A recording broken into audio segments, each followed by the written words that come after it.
Alright, looks like we are live. Let me just get the Twitter stream going up here. There we Yeah, go.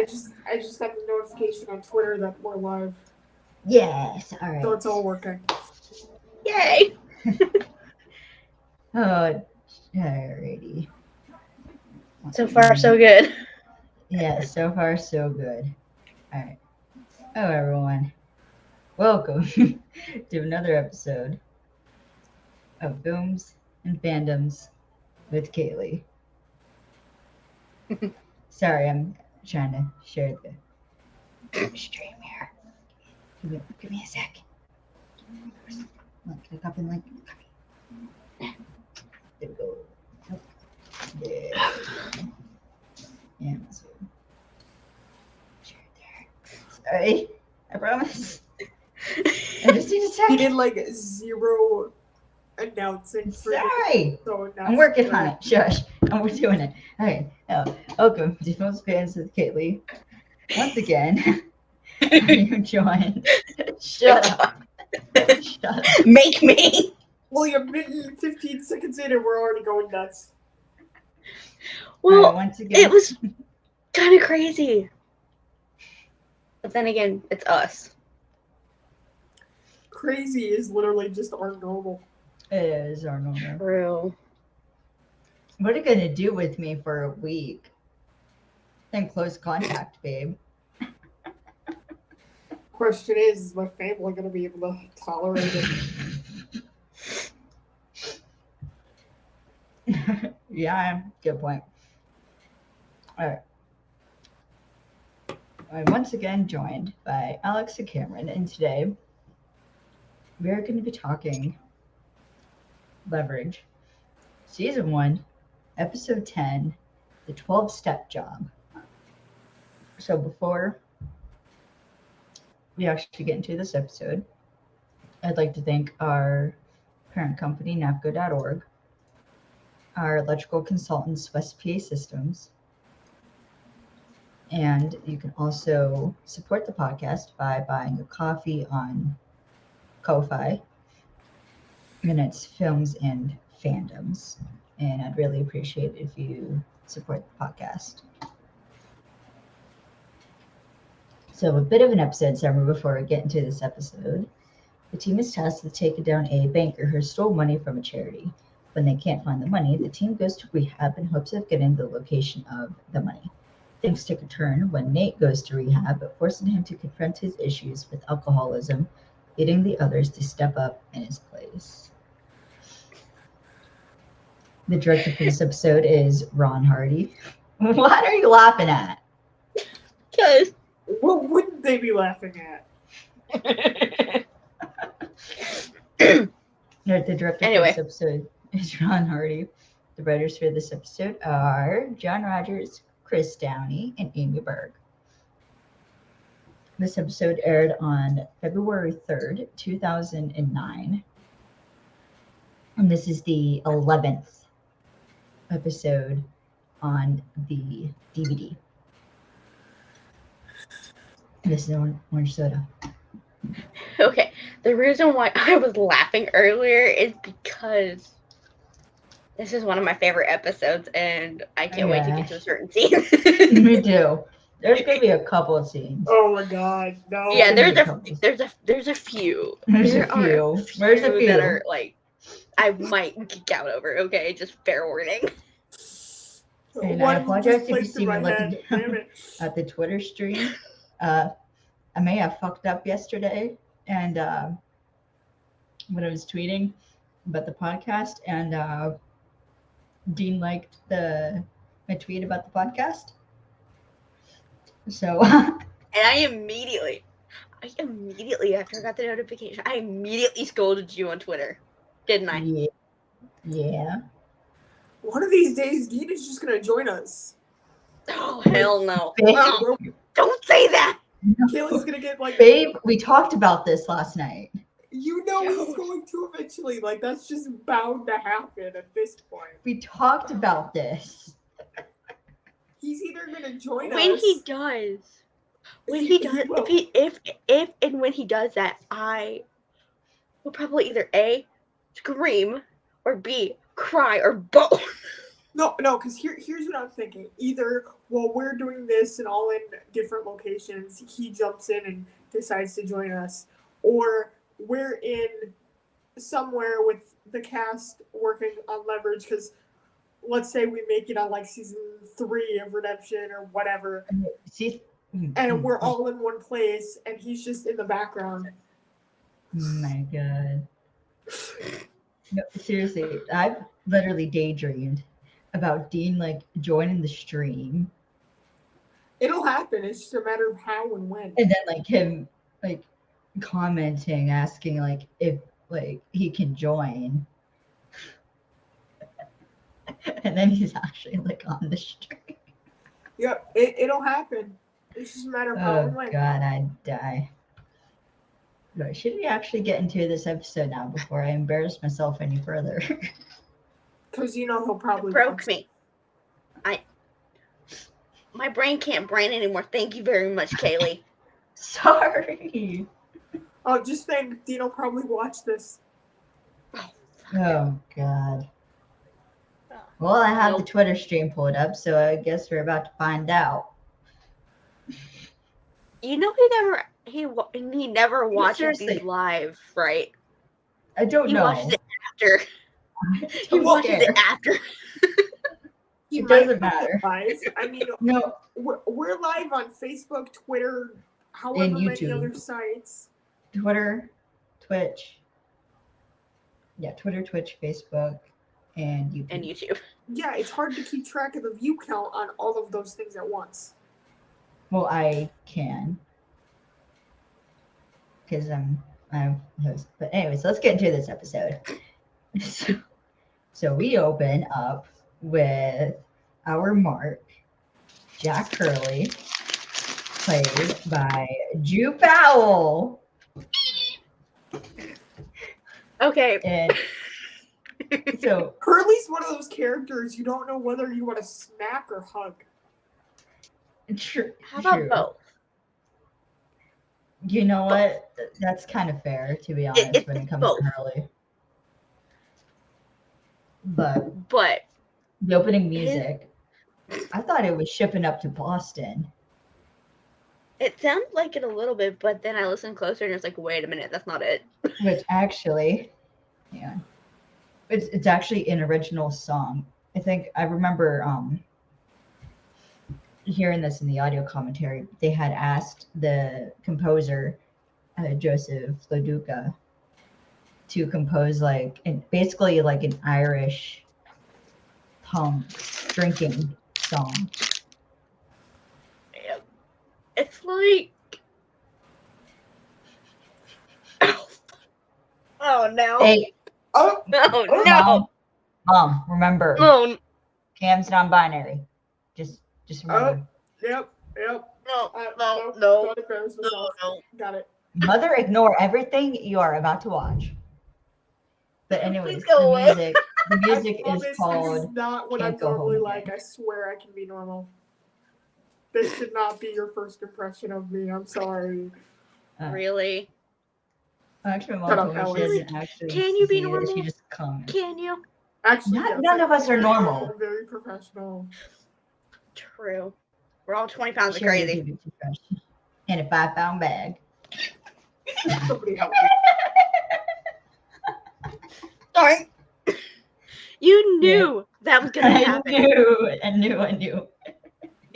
Yeah. Anyways, sorry. How can I put out a good first impression with your mom here while you two are going nuts? You know, my mother's used to my shit by now. Yeah, but I was hoping I could be at least semi-normal. None of us are normal. Alex. Honey, ain't no one in my family normal. Doesn't mean You're fine. Try to put out a good first impression. Normal's overrated anyway. You're overrated. Rude. How dare you? Cam started it. No, you did. You said normal is overrated. Can we get back to the episode? Fine. All right, fine. Anyways, the music is called Can't Go Home Again. Yes. But anyways, Hurley, he's rocking out in his car, driving to work. He's just like eating, he's getting food everywhere. Which one you should eat while you're driving anyway. Not do anything done it. while you're driving. I've eaten while driving. No, and I can't even say anything because my mom does it too. So. Well, I don't drive, so I can't talk I about don't it. either. But when he goes into, like, he heads into his bank or the firm, and he discovers, I think it's like the SEC would be who I'm guessing, or the IRS, or somebody's snooping in. They're like money law enforcement. So the IRS and the SEC. Kind of, in a way. Anyways, they are like turning over his office, so he quickly runs out. But True Powell would later go on to appear in an episode of The Librarians. As the library itself. Yes, in the episode The Librarians and the Hollow Man. And the Hollow Men, sorry. And yes, he plays, well, first he plays Ray, but then it's revealed he's the spirit of the library. Yeah, because he has to keep it secret, so like. Yeah. And also later he actually would come back as Hurley in Leverage Redemption. So I can't wait to get into Redemption season 1. God. We're not even through with Leverage yet. Damn. I know. We ain't even done with season 1 yet. Relax. All right, so you go to the client meeting, and we find our client is this woman named Michelle who runs a food bank or in a charity. And she had approached Hurley to help invest her money in her charity's money, but he basically stole it. But she compares Hurley to, as like a big kid.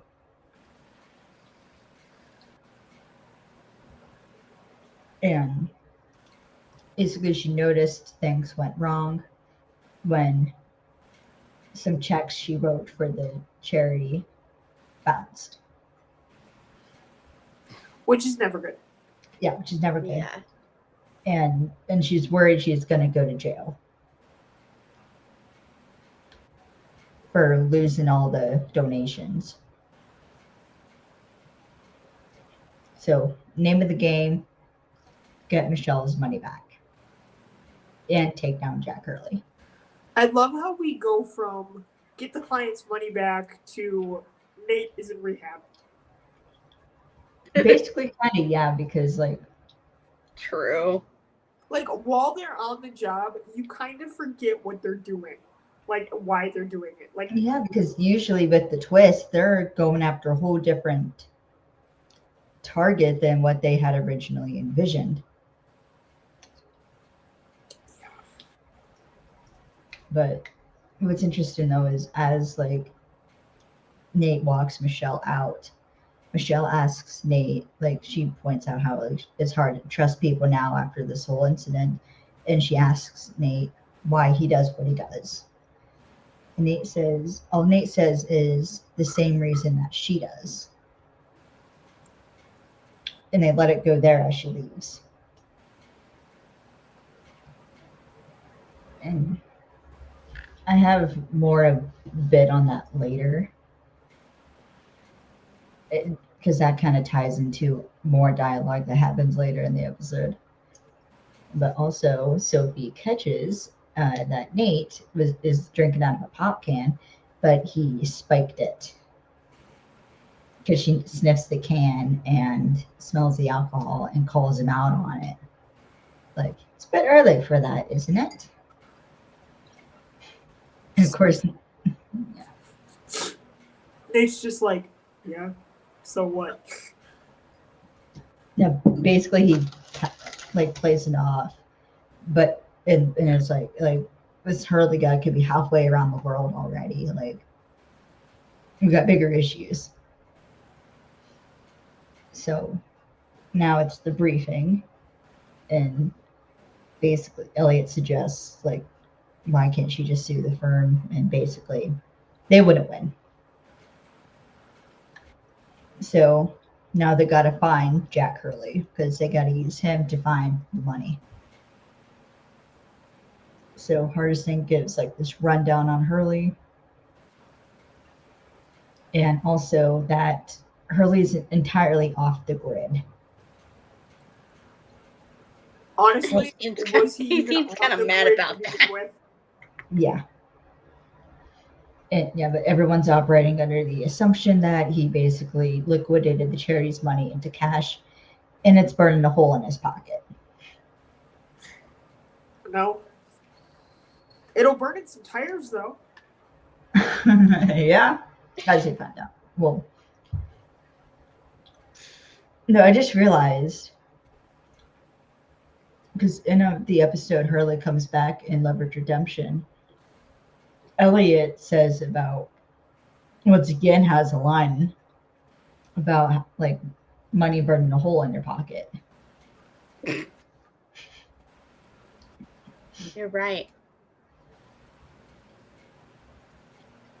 Which, if you remember from when I talked about the golf job episode on Let's Get Steal a Podcast, I thought of the song Beer Money by Kit Moore, and yeah, whole other thing. But also, during this briefing, we find out that Hurley works for McTeague's Capital Investments, which is the name of an Irish mob family that becomes incredibly relevant for seasons 2 to 4 when they're in Boston. So, yeah. Yep. Yeah, and they can't even find a pattern for where Hurley is because the dude doesn't have a pattern. I don't even think he understands what he was doing was wrong. No, he doesn't. We'll also get into that later. But what's funny is Parker's comment is he's like I didn't write this down, but when Cam said that, I immediately thought he's like a toddler with a credit card. Yeah. Parker comments about like when they pull up the pattern, it's just like squiggles everywhere, basically. Because like at first it looks like it's pattern, but then it just starts like crisscrossing. And yeah, and he stops at like multiple places. Mm-hmm. Parker comments, it's like Billy from the Family Circus if Billy was a drunken sex fiend. And my immediate reaction was, Parker, you can't say that. It's Parker. I wouldn't even know what that is. Neither do I, but I will I don't say think I want to know. That right there, her seeing that and just blurting out whatever she thought, that right there, that definitely, this is the episode that cemented the fact that, yeah, to me, as someone who's got appear issues a little bit, got just a touch of the tism, she's autistic. That right there, yeah, cemented it for me. Right, continuing on. So they also, Hardison also reveals that Hurley's passport wasn't dinged, which means he's at least still in the States. Oh yeah, that narrows it down. That they know of. But Nate uses a bit of his uses his profiling skills because Hurley is an addict, and addicts go to comfort spots under stress. His detective skills. He used his personal knowledge and his personal. You know what? That is fair. That is fair. Fair point. It's a little bit of both, actually. Probably more personal experience, though he wants to admit it's profiling. True. Yeah, he wants to act like it's his profiling skills, but in reality, it's his personal. His addict habits. He's like, in his head, he's thinking, this is what I would do if I were him. And then it goes through the detective filter and comes out like he's a detective.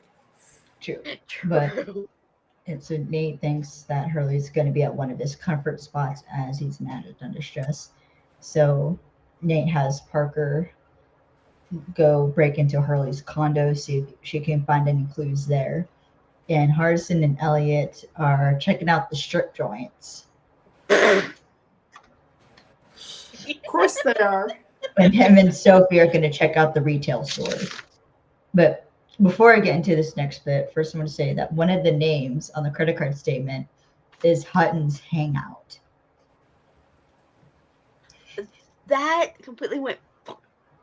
I was Yeah. distracted Well, by to be fair, the first one. The first one that I saw was a bar called Last Call.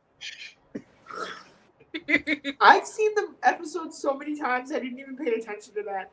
Wow. because usually it's just like a bunch of random. I forget what the actual term is called for just the random gibberish they put on for like It's documents. just a random list of like names and stuff, basically. It starts with an L and it's something rhyming with lapis lazuli. That's all I remember. But so of course, Elliot, typical man child, giggling like smiling like a schoolboy, is he like leans into Hardison and was just like strip joint, like. I know the So those two would go. excitement. Which why in the hell would Nate let them go to the strip club? No. I get why Elliot would go. Like, we all get that. Yeah, Elliot. But Elliot would could- around Elliot. Why would the he's geek? becoming a baddie. Why would the geek go? Yeah, why would the geek That doesn't go? make sense. He's been around Elliot too much. Fair enough. Yeah, he has been around Elliot too much. But I have the note saying that him smirking like that was oddly hot, which it was. He is so happy to be going to a strip joint. Probably I a little know. too happy. Probably. He's like a kid getting ready to go to the ice cream shop. He is like he was just Freaking told like hilarious. that is cool. We're going to McDonald's. I'm gonna go Yes. get a drink before I start choking on my own laughter. Okay. It's like mom and dad come home from work and are like, okay, get your coats on. We're going to McDonald's. Okay. Or better yet, we're going to Brahms. Drink before I die. But anyways, so like it's like full on big brother, little brother at this point because like Elliot's kind of whispering Hardison, and it looks like no, I'm not asking Dad. You ask Dad. And Hardison, Exactly. it's funny as they walk, and Elliot whispers to him, and they immediately turn back around to Nate, and Hardison's like, "Can I get a change for 100 in singles?"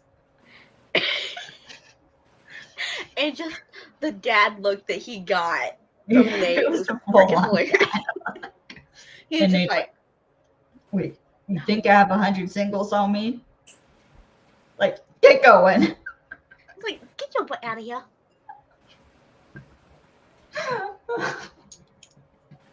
I'm sorry, it's just too funny. Wait, where'd the game go?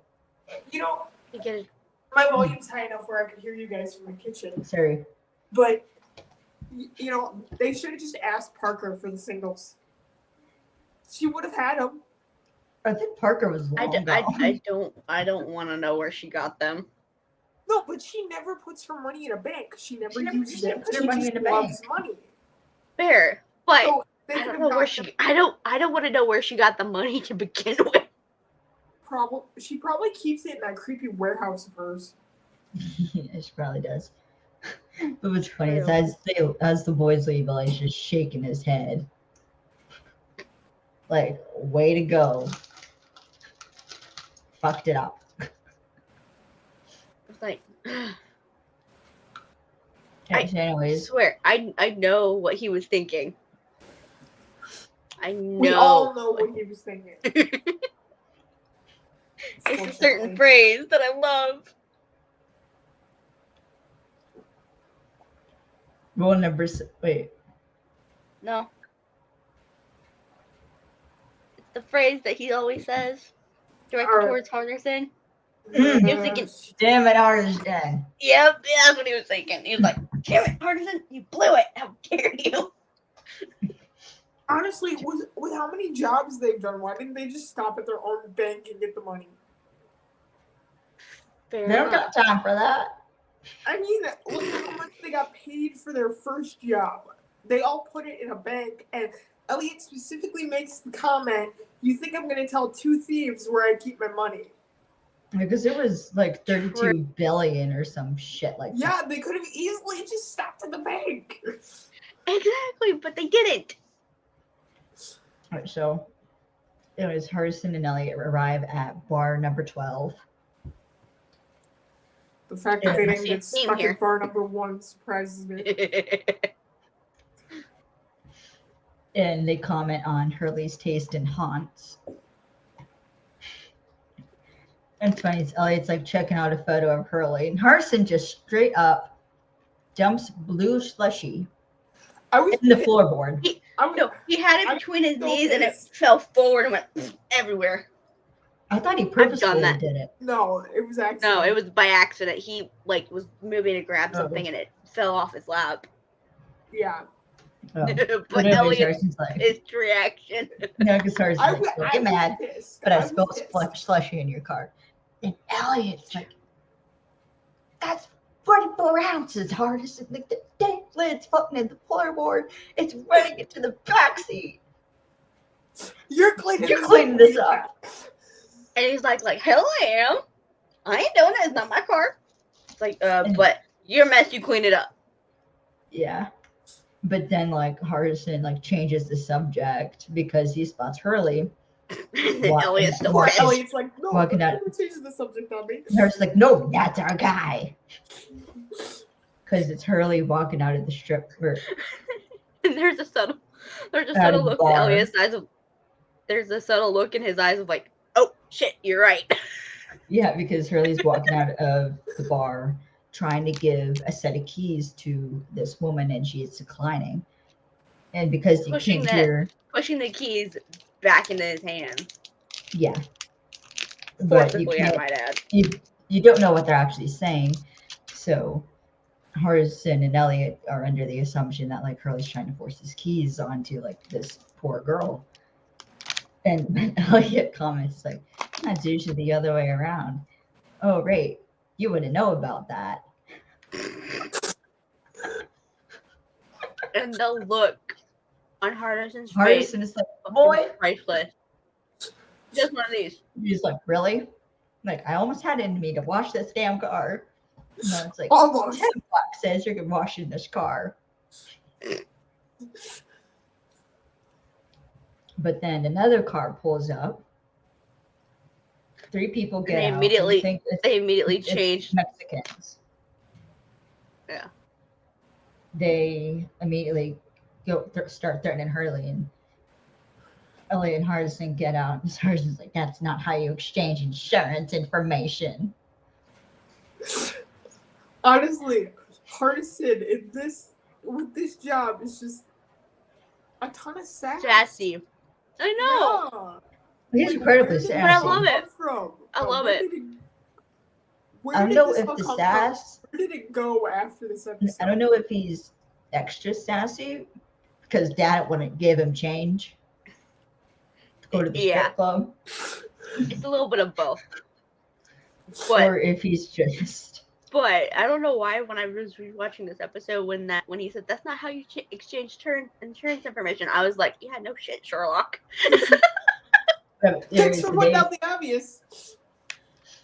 So they start running over. Hardison's more. What's interesting is like the fighting styles, like Elliot's disarming guys. And Hardison, though, he gets in a couple of good licks, but he mostly gets punched. But he's holding a guy back because he's trying to keep the guys off Elliot, so he can doesn't have 3 guys Fight. swarm Actually him. fight. What I don't get is Hardison knows that Elliot can handle himself. Sure, with more guys it would be more of a risk and more difficult, but Elliot can still handle himself. So why would Hardison decide to put himself in that dangerous situation when he has no fucking clue what he's doing? Because he's showing up for his boy in front of the strip club. I knew you were going to say that. Am I wrong? it's also a protective instinct. He's protecting his big brother. That's how I see it. Yeah. He's protecting his big brother so his big brother can have the chance to actually fight and defend himself. Yeah. And See, but my brain, it thinks the same way I think Elliot would. Don't put yourself in dangerous situations when I can handle myself. Don't be stupid.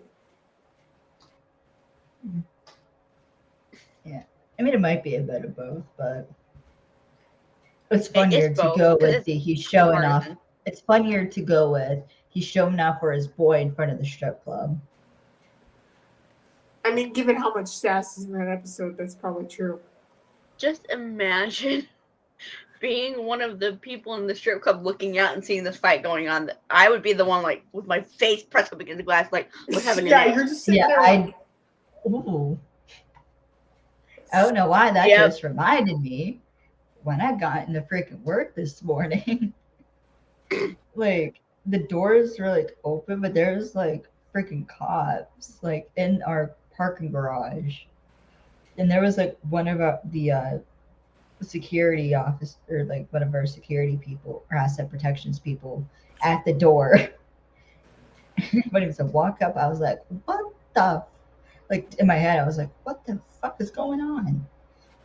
And then I'm like, well, I gotta get into freaking work. So that, like I went up to dude and I was like, I work here and he'll let me go on by, no issues. And I later found out it was freaking kids. Early day today, so of course somebody got into a fight at the freaking Target parking lot. I swear there was like another time I That was sounds like something stalking that with legit. another person. That sounds like legit something that would happen here in the Midwest. And one other time, It has happened. one other time, I was stalking the shelves over in like the market area. We got a Starbucks on the other side of the store, and I'm minding my business stalking. But all of a sudden, I hear over the walkie for like the security to go over to Starbucks, and through the walkie, I could hear people yelling. I could hear people yelling in the walkie when it was like on, like when they called out for security. Yeah, when the call button And is pressed, so you can hear what's going on. Yeah, I look at the dude and I'm like, what the hell is going on? Then I see like leaders like running past.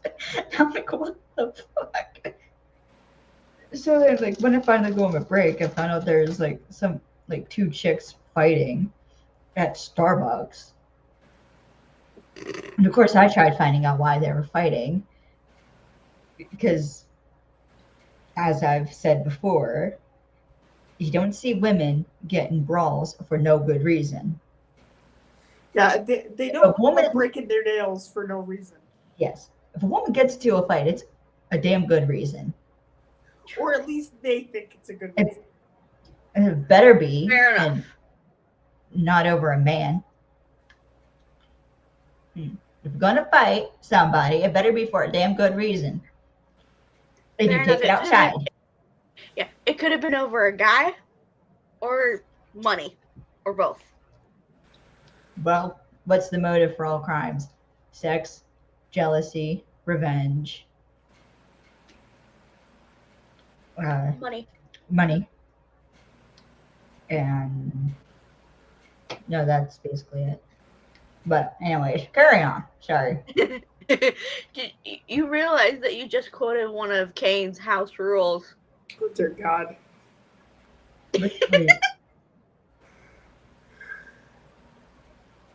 The one where it's like you take it outside if you're gonna fight. That is You're welcome. You're welcome. Yeah, what? I warn you, some better come to have fun during the time Oh. series. So leave your troubles at the door unless you want someone here. Yep. So yeah. Sure, I was trying to remember the lyrics in my head so I can like figure You out where realize that you could have just asked me to play the song and I would have, right? No, because I don't want Alex freaking out. All the more reason. And I remember the song word by word. I had it handled it.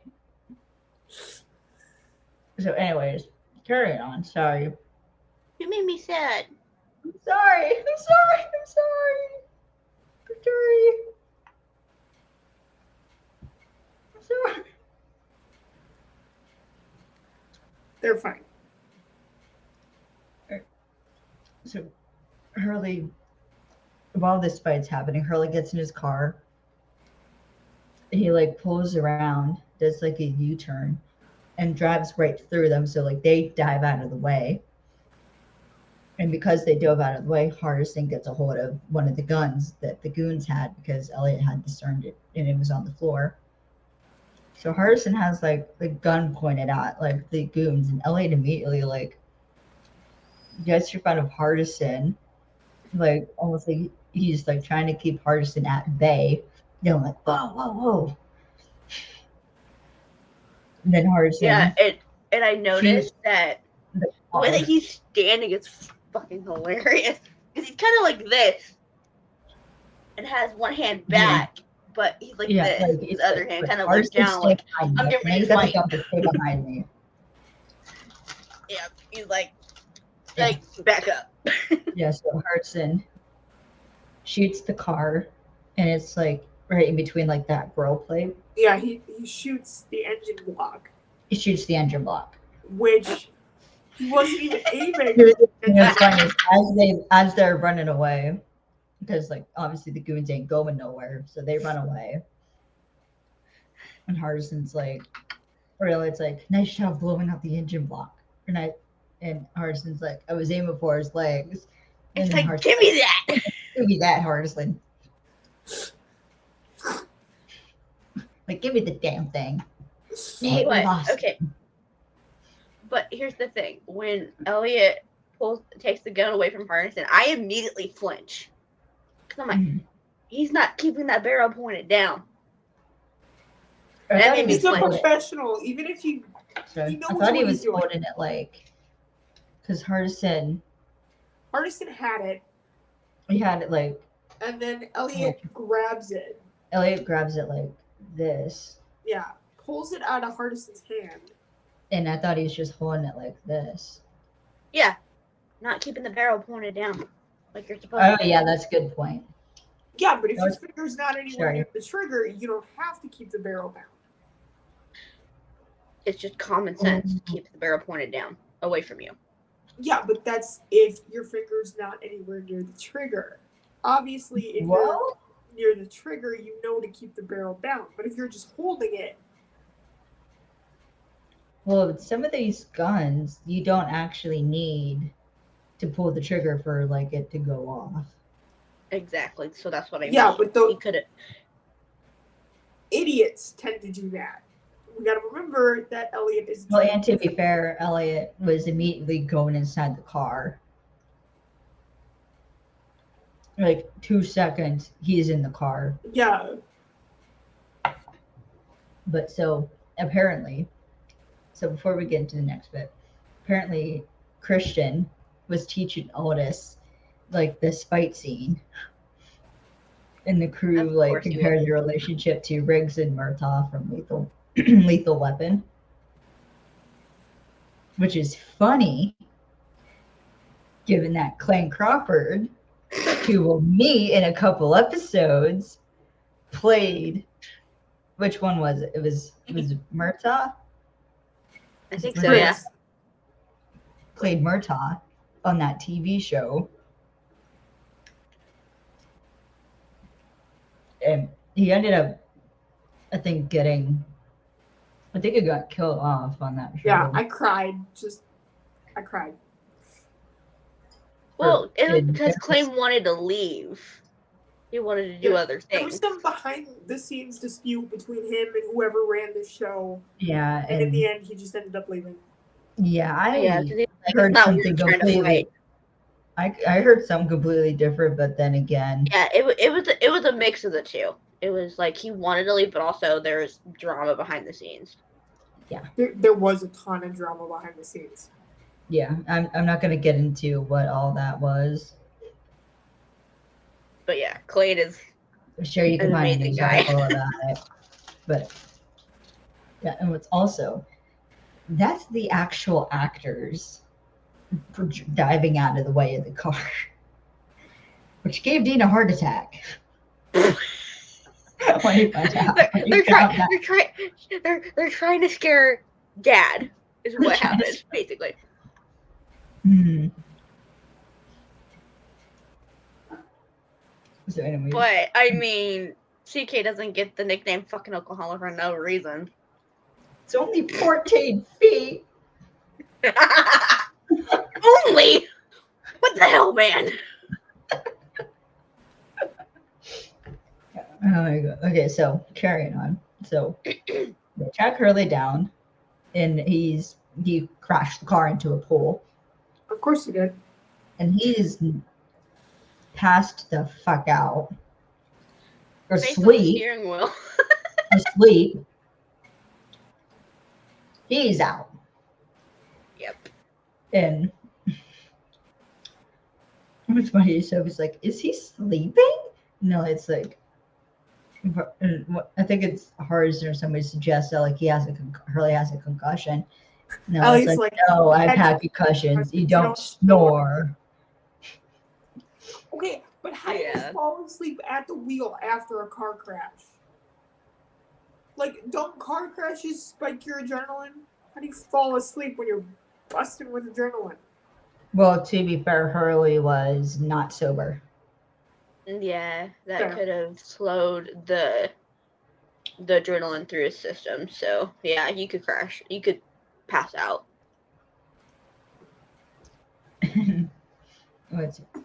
Pass out, yes.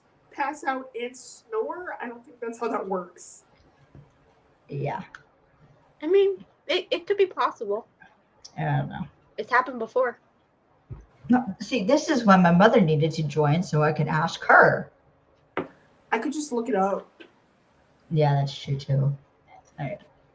Yeah, well, if you want to do that, I'm going to carry on a bit. So, go for it. Parker can't find the money. Or, yeah, they're looking and can't find the money. What's funny is Ellie, like, pulls Hurley's head up and is like, wake his ass up. We'll find it in 5 minutes. And Nate's like, yeah, what are you going to do when he leads us on wild goose chase? Huh? Like, I don't want to add kidnapping to my list of crimes.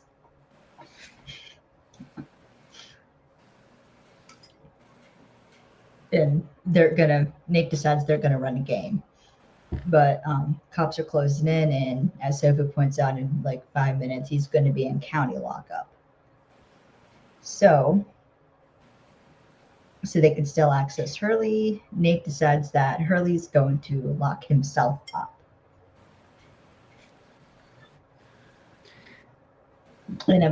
And Hurley has checked himself into rehab. Which Nate later realizes was a bad idea. Yes. Yeah. But I think this facility that they take Hurley to is the same facility that they ended up using in the homecoming job. I think that's what they said in the audio commentary.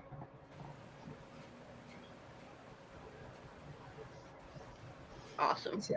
And also, Nate's checked himself into.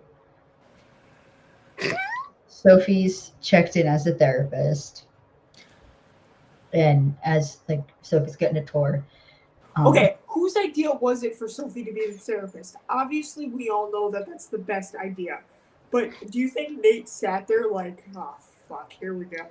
She's actually going to make me talk about my problems. Yeah. Well, I think Nate was thinking more like Sophie can would know more what buttons to push to get Hurley, to guide Hurley where they needed him to find that. Yeah.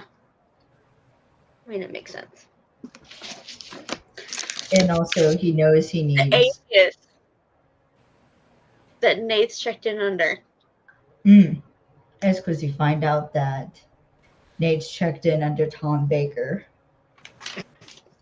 which is one of the reference. Yep. So, anyways, Sophie is checked in as a therapist, and as she's getting this tour, we find out that when someone checks into the rehab center, they have everything on them taken away, like phones, keys, and pagers, which is good because they have easier access to early stuff. And so Sophie starts this like group therapy session where we meet Marcy, who's there because her mom's a controlling bitch. Her words exactly, which I thought were really funny. It was hilarious. Sam, who I suspect, because I've actually met people who have had strokes, so I suspect Sam had a stroke. Or some sort Lost of control of neurological his speech. injury or something, maybe. Stroke, probably. Yeah. That's my first guess, anyways. And Rose, or Parker, sorry, as Rose, a kleptomaniac. Which I feel like she didn't need to act or like do anything. No. She was Very just little herself. acting. Yeah. Well, you gotta appreciate that, like, Hardison, like, really went Because- all out with these, like, Yeah. aliases. Well, because I found out, because I didn't know what the hell kleptomania was. Or That's someone actually who likes to steal stuff. that's the clinical compulsion to steal. Mm-hmm. Yeah, that's Parker. Which is Parker. It's Parker. Mhm. With little to no remorse. And what's funny is when Nate introduces himself, he's like, I'm Tom and I like to drink.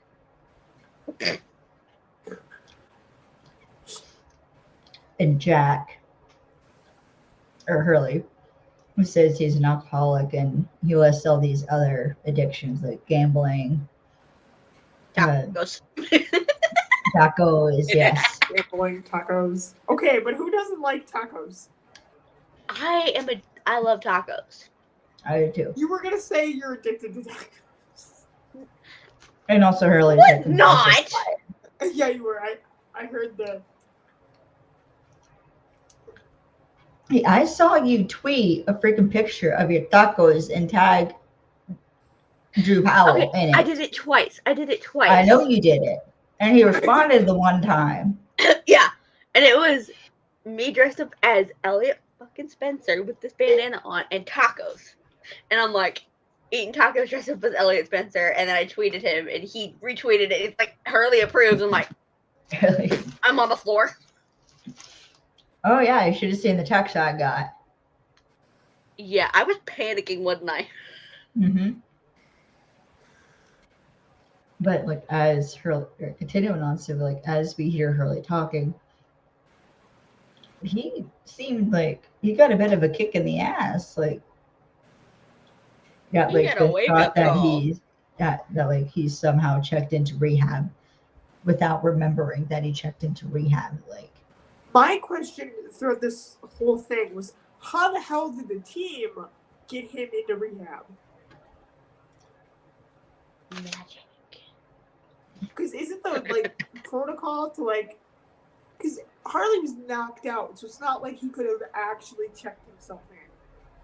So I'm protocol wondering is if it was like to take him to the hospital and then go from there. How did he go from the car crash to? one of the team. Yeah, but how would they have done that? Because police were on the way, an ambulance was on the way because it was a crash and somebody called. I don't know. Yeah, like how did they? No, keep carrying on. Sophie kind of like compliments her for being open and tries to get Nate to talk about his drinking problem, but of course Nate deflects. But Sophie, To be fair, Nate's thinking about the He's job. being a douche. he is being a douche. Of course, He's also very Nate grumpy and it's deflects. adorable. Yes, Nate deflects, but Sophie calls Nate out for not characterizing his drinking as a problem. And Nate's like it's not a problem. Like, I'm more like drinking relaxes me, helps me be focused. And Sophie's like, oh, so you like to medicate yourself with alcohol? Is that it? She is freaking tearing into Nate. Yep. She's Full on digging calling him into out on him. his shit. Of It's course, then Nate hilarious. Nate's like, this goes isn't out why and we're just, here. but Nate goes into smartass mode and like gives a definition of addiction, and then points out that like Sophie's got $1,500 boots on, and like those aren't an addiction. But Okay, but let's be fair. Sophie does have a shopping addiction. but she's got the money. Fair. She's fucking loaded. She has a right to spend her money on whatever she damn well pleases. Fair. Especially since she's Exactly. got basically an unlimited supply of money. Fair. It would have been different if she couldn't afford it. She can afford it. That's the difference, Nathan. It's funny, as Parker's just like looking between the two, like, why are mom and dad fighting? Because you see, Parker's like actually trying to get better. Yeah, and it's cute. It is. Sophie keeps trying to like put the spotlight on Nate to talk about his sugar problem, but Nate like He gets wants to talk even about her. grumpier. If that's He even possible. does. Which there's the double tone of Sophia focus, like focus on Hurley, like he needs to know, like we need to know who he's like he's who we need to be pushing to find the money. So it's like fine. But her tones, like, we are having to talk about this later, and I'm whooping your ass. And you ain't It's gonna like- like it. It was He more never like does. she was being kind of bratty, and it was kind of cute. She's like, She was uh-uh. kind of a bit. It's like we're doing this my She's way. also with getting like annoyed. I know. Okay, but it's not that hard to get annoyed with Nate. So Fair. True, because he's a jerk. I mean, 5 minutes with that man, and I'd be smacking him. I would too. I would be Getting head slapped. smacking him As hard. much as I love Nate, as much as I love him, that man needs a good smacking. He needs a good slap. He needs That's this what he needs. Yeah, Yes. exactly. hard. Preferably few with a times. 2x4. I was thinking with a chair, but that works. Oh my god, you two. I'm sorry. Moving on, because you two are getting too violent. I'm sorry, have you met me? And me. Exactly. Her carrying on. So, because Sophie knows that she can't get Nate to talk, she focuses on Hurley and Hurley reveals that he doesn't know where he even parked his car, which Nate like hints that it was crashed. And Hurley's like, no, that wasn't my car. Like I had the receipt in my pocket. And what's funny is Marcy then looks at Sophie and is like, $1,500 for boots? You got ripped off, lady. It's funny. Sophie just has to look like, bitch. It's like, do that again. I dare you. Like, how dare you? True. Yes, I'm eating apples with cheese. It's good. So Parker breaks into where like they store all the personal possessions and finds Hurley's receipt and a set of car keys. So she grabs them both and leaves. But then she gets approached by a couple of doctors who give her meds, some meds like an antidepressant. And it's a fucking Like an chew. antidepressant. She's like, I don't do drugs. I don't do drugs. But good on you, Parker. But And the doc is like oddly cheery, and he's like, "This is to help you." Like, no, it's okay. Like, It's lots of people are on sensitive. antidepressants, and like, it's perfectly safe. Which the Mm. fact that like Hardison's cover for Parker is actually like probably the closest to Parker out of any of her other covers. True. Probably because he I pre- have. probably I because he haven't. predicted she was going to be put on meds. Yeah, and I've got in. It's like they gave her antidepressants, and I was like, in parentheses, oh boy. Mhm. Then Parker freaking chews him. Yeah, the And way she while took the while meds. dead eyeing the doctor. She's dead eyeing the doctor, chewing her pills, She goes, which you're not supposed to do. Well, You're not they're supposed to chew actually your pills. they're actually they're the chewable kind because they don't give her water. Yeah, They're they actually don't give designed her to be water. chewed. Okay, I thought they were like pills for a second. And Nope, I was they're like, the no, chewables. you do not chew Did pills. Did you notice that they didn't give her water? They didn't have a cup of water Oh with yeah, them. They just had the pill that cup. was the other thing. I was like, wait, why would you give someone pills and not give them something to wash it down? Like, Yep, how do you? they're chewables. Okay, wait, they make chewable antidepressants? Yep, they make chewable everything. pretty much. Don't ask me how I know that. Yeah. I just No, know I things. don't. And apparently, Beth wasn't supposed to chew the pills, so that bit is improv by Beth. I wouldn't Which, be surprised let's if they face were it, just Tic Tacs. There's sugar, True. Like a but sugar cube or so something. she wasn't supposed to chew them. But I mean, this is more of a Parker thing to do. Yeah. So Hardison and Elliot go to check down Hurley's car through the parking garage. And they do. And it's a freaking mess of like food wrappers, bottles, and just trash. sounds like really. But so Hardison sits down on the seat and he moves the seat up. No, he moves the seat back, sorry. Yeah. And that sets off Elliot's spidey senses. Like, oh, wait a minute. Yeah, because he's like, but Hurley's a big guy. His seat would have already been back. Yeah, and the parking attendant is also a big guy. So why is the seat forward? Like someone's been in the car. Mhm. And Hardison's looking at like what are you doing?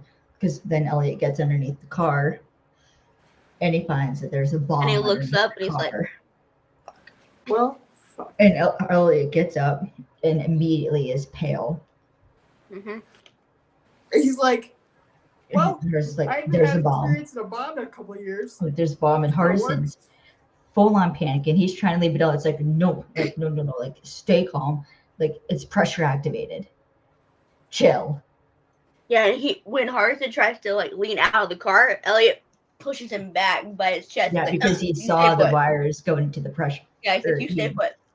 Like stay put. And so he goes back under and what I noticed was his hand starts is level, but when he goes back under, his hand starts to shake a little bit. Well, yeah, you're face to face with a bomb. True, because his body has a surge of adrenaline, Well, so yeah, your funny. body's gonna shake. This is kind of funny. Is as like Elliot goes back under, Hardison tells Elliot to get a bag of bricks. He starts panicking. You know, Which we've all seen Indiana Jones. That does not work. Which Elliot points out. And also that they have 2 minutes left. Yeah, I don't think you're going to get that many bricks in 2 minutes. And of course, Hardison's trying not to panic, but Elliot tells Hardison that there's wires running into the seat, which is how it's picking up the pressure sensors. But what's interesting is once Hardison hears computer, he starts calming down because he can think of the problem because he's able to focus on computers. Yep. And it's like, He "Alright, kind it's a of computer bomb. relaxes a little bit too. Like, I know computers." Yep. And like he tells Elliot that like they gotta reset the system. And Elliot looks up at him comes like, up. how? No, it's like, you want me to kick it.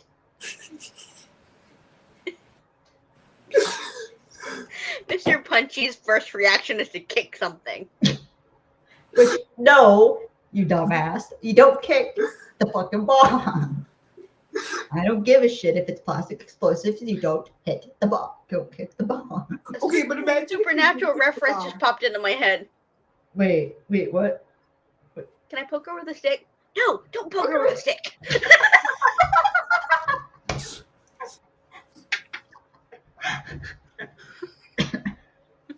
Shit. Sorry. I'm sorry, but that's what popped into my head when you said that. I forgot about that. Garson's so done with Elliot shit. Yeah. It's like, oh my god, I'm gonna die. Or it's Poor like, kid. no, like, but John Rogers actually got the idea from having the bomb pick up the pressure sensors after he put his groceries on the passenger seat of his car and the seatbelt alarm went off. I've done that with my work bag. I've had to buckle in my bag.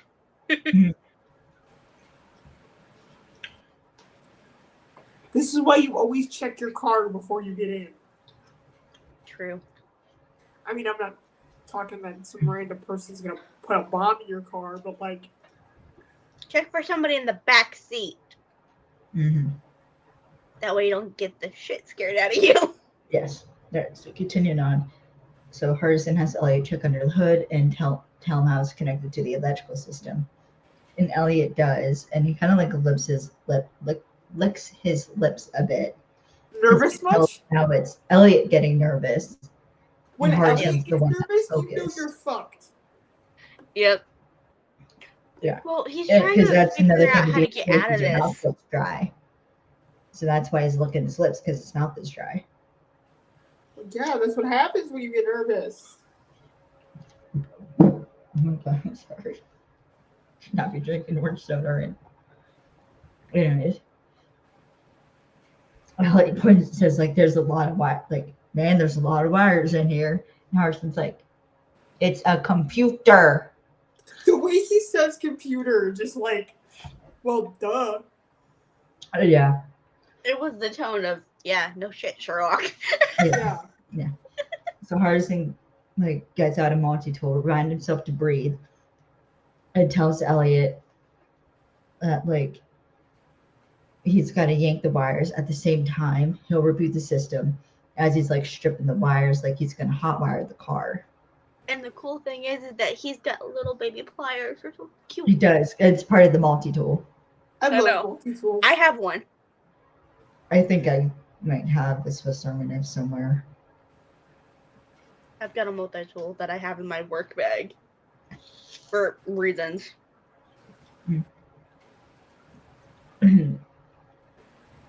Elliot, his voice gets even shaky as he's asking like what the margin of error is. He's like half a second. Okay, so we'll be dead in half a second. Great. And I was like, run the bag of bricks by me again. And Harrison look has Harrison has like serious look. He looks at Elliot through the windshield and is like, "You ready?" Elliot's like, "No." And the But then voice looks crack. again. He's got a Kinda shaky cocks his voice. head. I noticed. Cocks his head a bit and is like, "Are you ready?" No. And as I pointed out earlier, like the rules are reversed. It's Elliot doing the focusing, but this time it's Hardison doing the focusing. And he's kind of shaky, like and his hands are shaking. Like two songs come into my head when I just said hands are shaking. Son of a bitch. And also a song called Move move like you stole it. That was bad. Totally different context for why the hands are shaking. Just pointing that out there.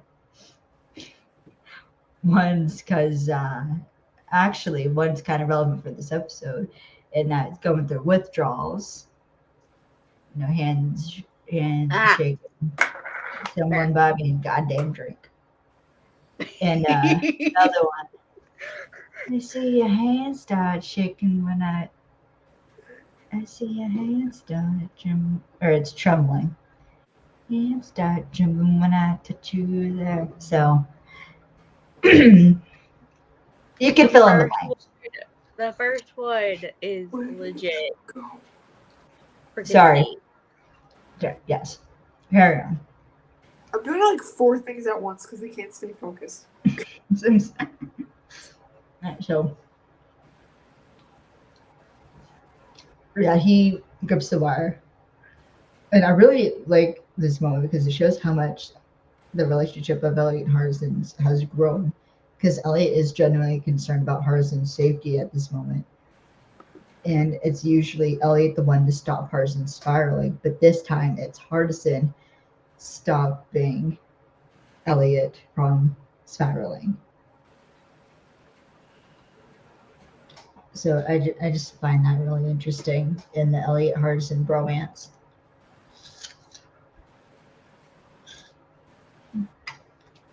So Hardison says go.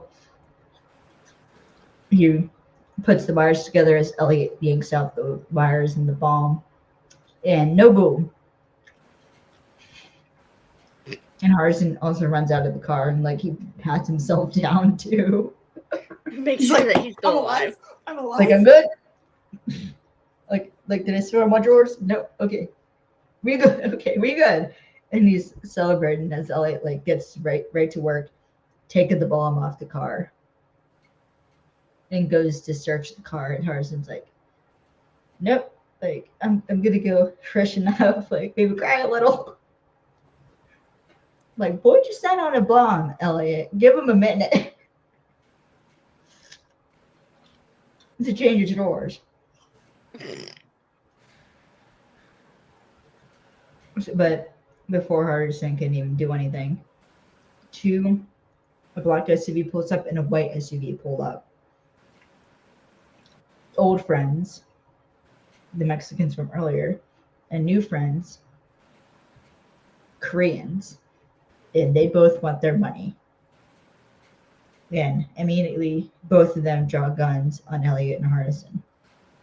Hardison tries to talk them down. When are people gonna learn that pointing a gun at Elliot Spencer doesn't solve shit? It just. Well, I don't think they know it's Elliot Spencer. Okay, but they're about to. Fair enough. But Hardison has on a Jamaican accent, and he's trying to save their asses. Yeah, he's trying to save their asses because he's making it seem like Hurley owes them money too. And when Hardison's tactic isn't working, Elliot uses the bomb as the negotiating tool. And he holds up the bomb and is like, hey, I got you, bomb. Here, all right. And one of the guys recognizes it as Chileans. And it's funny, Hardison looks at Elliot like, you telling me there's more guys about this dude dead? But it's like, I got it on a 1 second delay. Now that gives me just enough time to get under that truck, and maybe I survive. Maybe I don't, but one thing's for sure, you all die. So, back off. So let's chill out and back away. I love how Hardison's just standing there like, okay. Okay, now let's use the bomb as a negotiation tool. Great. But there's even a moment where his mouth quivers a bit when he's like his mouth quivers just before he says, and let's back away.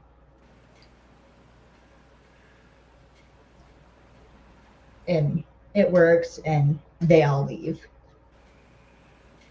Well, the Koreans and the Mexicans leave, I guess I should say.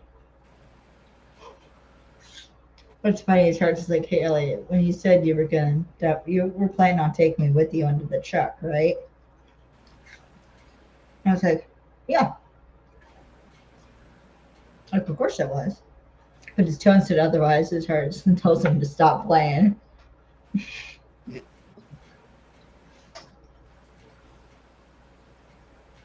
So Sophie meets up with Nate in his room. And Nate looks like shit. There's no ifs, ands, or buts about it. Nate looks like shit. Yep. He looks like hell froze over and then thawed and then froze over again. Yeah. And then got run over by a truck. Yeah. He probably feels like he got run over by a truck. True. So Sophie tells Nate that like Elliot and Harrison are on the way. And Nate, because he's like laying in bed.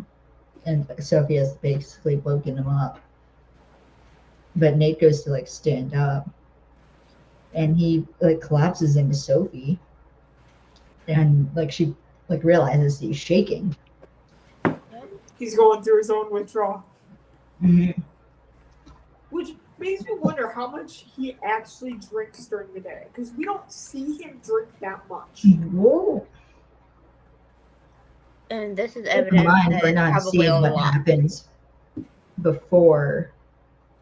We're not seeing what happens when, like, off camera. True.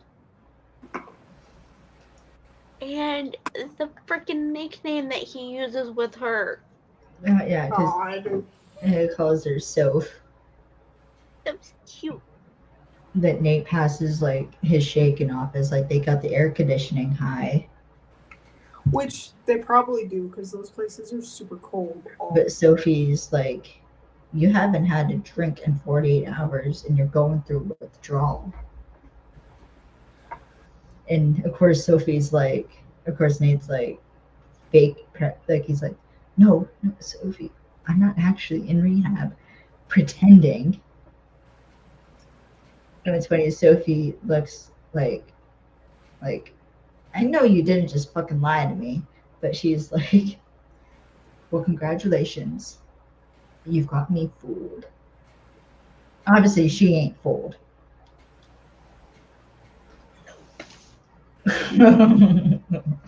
This fucking scene. I'm not going to get through this scene without laughing, so bear with me. So, Alex is already dying. Elliot and Hardison head to the reception desk. Oh my god. And they are greeted by This is the scene I was playing through my head earlier. talk to an Australian blonde woman. And he is like, who you're there, like, who are you here to see? Or she's like, can I help you? In like her Australian accent. I can't do an Australian accent, so I'm not even going to attempt one. But Elliot says like he's there to see a patient of theirs, Mr. Tom Baker. I didn't even get to the good part yet. Nope. I'm already there. So Elliot, or like Tom Baker, aka Nate, the receptionist is like, what's your relationship to the patient? And now it's like why? Only families permitted to come in. Only families allowed to visit patients. And of course Elliot puts on the charm and like kisses her hand as he introduces himself as Tom's brother Mark. And it's kind of working on her a bit. I know. Yeah, And they got to pass off Hardison. I mean, it wouldn't work for Hardison. They got to pass off Hardison as family. Yeah. One, it's fucking Christian Kane, and two, he kissed her hand. I would be on the floor. Two, I think we all. but the main issue comes with that they have And to the figure out but they have to figure out how to get Hardison in. Which the fact that this man came up with this plan on the Because spot. I applaud. Hardison's black and Elliot's white. So, like, you can't fake the family thing because unless you say Hardison adoption. can't really say True. he's Nate's brother or like a son or something, because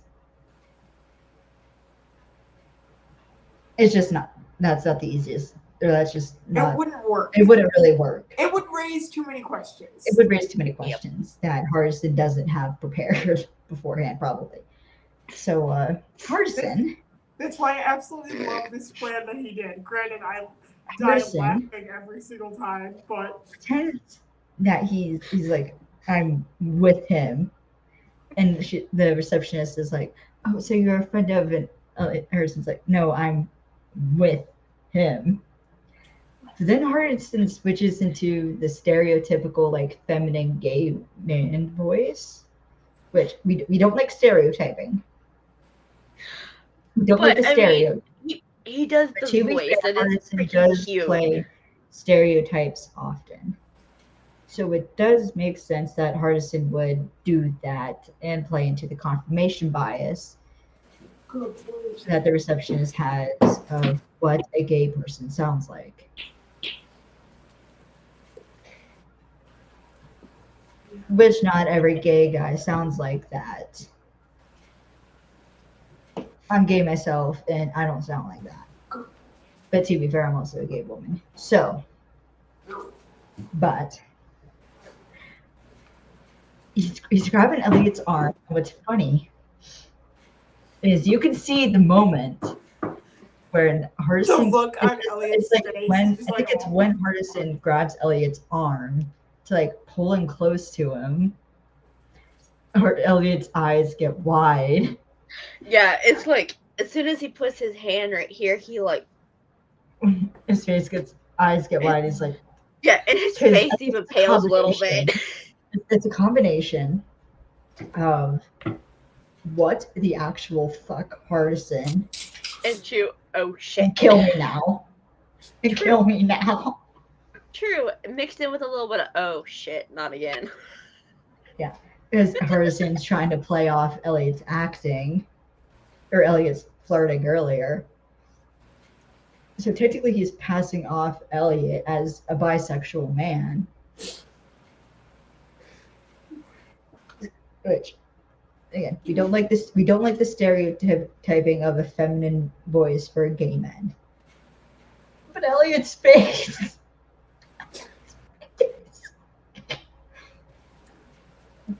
And Elliot just kind of shuts down. You know what just popped into my head? What? Supernatural episode Last Call. Lee and Dean. Oh, lighting. God. Oh, the highlighting. Lighting. The highlighting. Oh my God, not the lighting. Thank you. But look, if they didn't want us to think that Dean Winchester and Lee Webb were ex-boyfriends, they wouldn't have had Lee smacking Dean's ass and Dean liking it, and they wouldn't have had the freaking Violating. And they wouldn't have talked about sharing triplets. I am sorry. What did you expect the conclusion to be drawn? I mean, and they didn't deny it.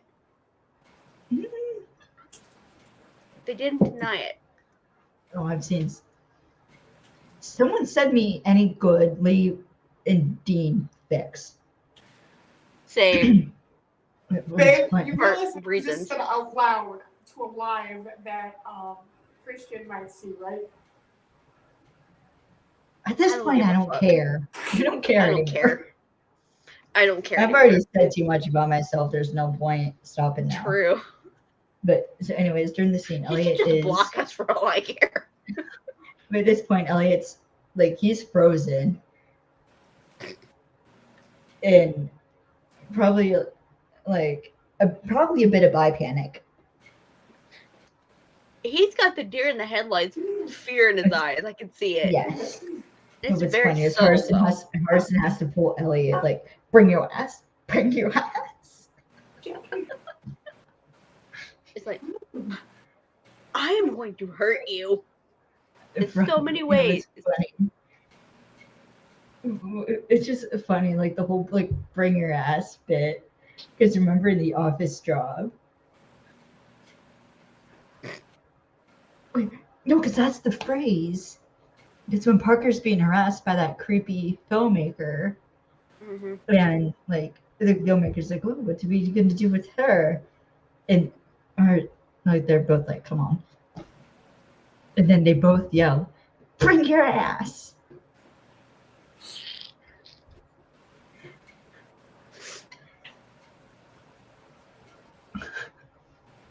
So this is just so funny because like I think they also talked about like behind the scenes, but they kind of like teased Aldous a bit with this and pretended like there was going to be like a kiss in this scene. But I mean, like Did. Aldous was down. Like I mean, you gotta give the boy credit. I mean, who wouldn't want to tease all this while he's trying to do a scene? To mess be with his head. fair, there's that whole season 2 blooper. Oh God. So all I'm saying is I'm pretty sure Christian would have been okay with it too. Careful, he might watch this and Okay, laugh all at right. us. You're right. I'm shutting up. Come here, Jack. Come see. All right. Come So here. summarize. No, we don't like the stereotyping of gay men have a feminine voice. But Elliot's face. And this is typical of what Hardison would. Moving on. So Hardison and Elliot meet up with Nate and Sophie. And they fill Nate and Sophie in, I guess I should say. That it wasn't just a charity that Hurley ripped off, and it was like the Axis of scumbags. Hi, Jet! Hi, Jet! You're going to be seeing me in 2 days. Give me a kiss. Give me a kiss. Oh, nope, he wants a treat, babe. I know he wants a treat, but he's not going to get a treat till he gives me a kiss. Up. Up. You can do it. Come on. It's okay.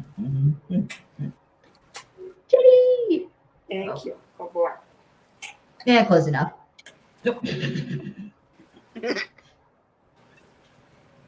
Yeah, so it was like the Axis of scumbags that Hurley ripped off. So Nate's trying to process all this.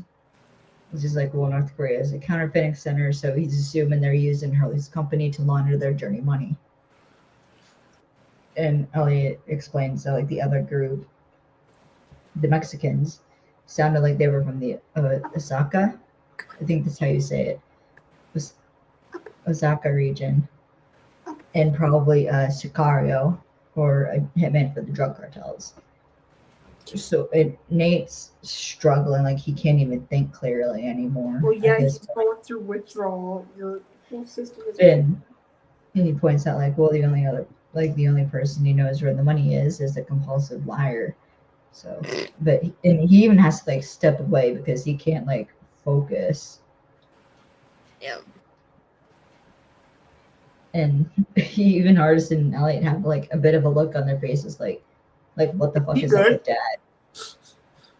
Like, what is going on with What the hell Dad? was that? It's like, what the hell Like, was that? Mom, what is going on with Dad? Like, what's wrong with him? Oh. Sophie then ends up taking charge because she's like, well, we've come up blank on the car, the condo, and the office, which means someone's probably holding it for him. So I'll get a list of names, and I want you two to follow up. But Harson's like, well, what about the gangs? And it's like, well, we have the advantage because we have Hurley. And her confidence is freaking hilarious. So at this point, it's like, are you sure about that? Like, that could backfire really easily. So we're back in group therapy, and Parker's is like starts talking about her foster parents not loving each other and wanting someone to love them. And even Hurley is getting into it. And like they have a little bonding moment. That's And cute. No wonder also, Hurley kept coming back. and it may also slightly be Parker on antidepressants. And any other That's medication. freaking they got. adorable. Then Sophie moves on to like the healing of power of apology, and once again, Sophie puts the They're right spotlight at on freaking Nate, Nate. even though Hurley raised his hand.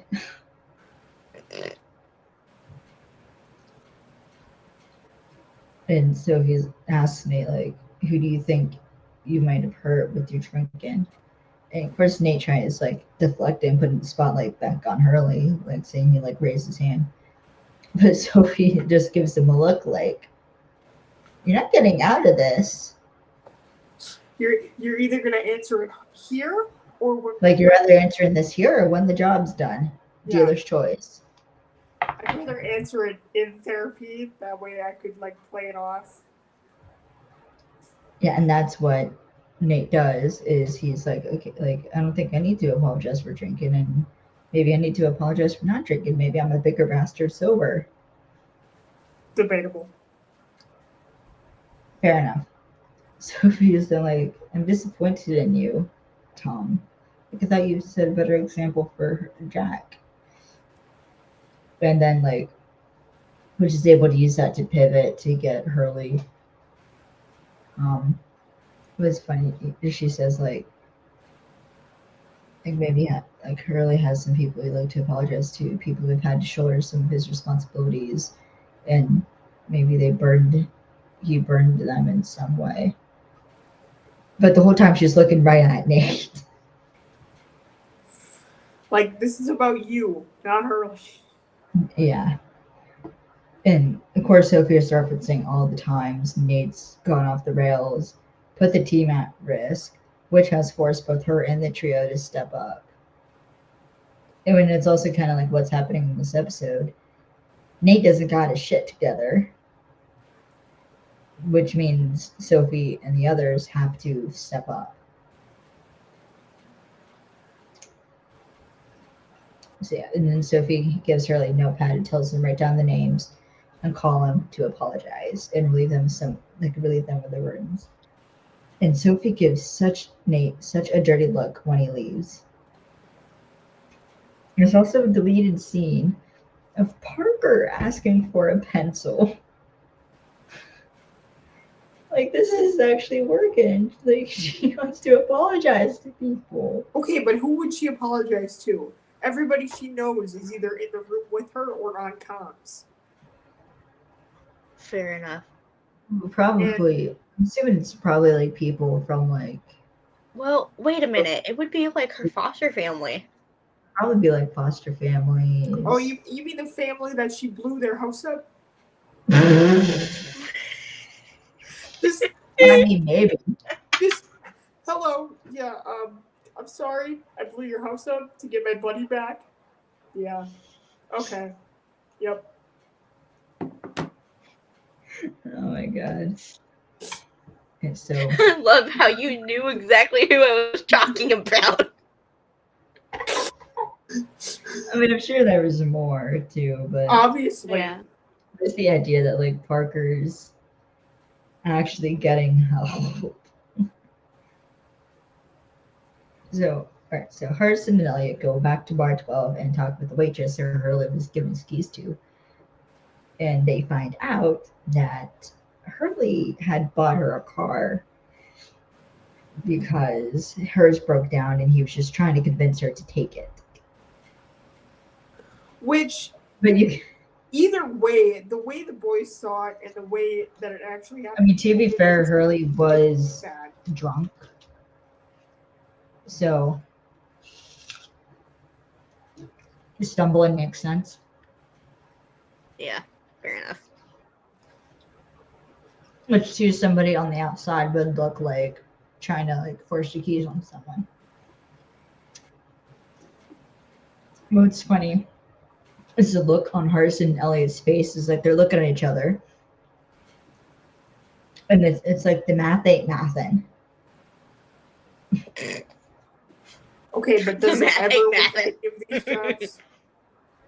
Yeah, So they say goodbye and head for their car, which is a weirdly placed Genesis ad. Don't know what that's about. And they head over to the next spot. And there's like a deleted scene of basically like all these people that Hurley helped. It's funny, so it's just green screen because they didn't finish the scene because they didn't end up using it. But so back at HQ, Sophie, Harrison, and Elliot are in the conference room, and Harrison's explaining how like Hurley's not all that bad, and he gave money to those in need. The Sophie's phone rings as Elliot makes a comment about how bad guy all like. Do you ever notice how all bad guys know at least one stripper? What does that say about Elliot? Yeah, exactly. And Harrison's like, well, you know hundreds. So what does that say about you? And Elliot's like, hey, I'm a bad guy. Which all I'm saying is that should have been an opportunity for some flirting. Because you can't tell me that would be the perfect segue into some God. flirting where it's like, oh yeah, my you're God. such a bad guy, huh? Good point.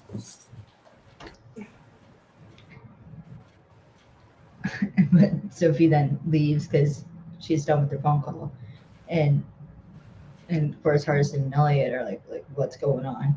And so it's like it's the rehab center.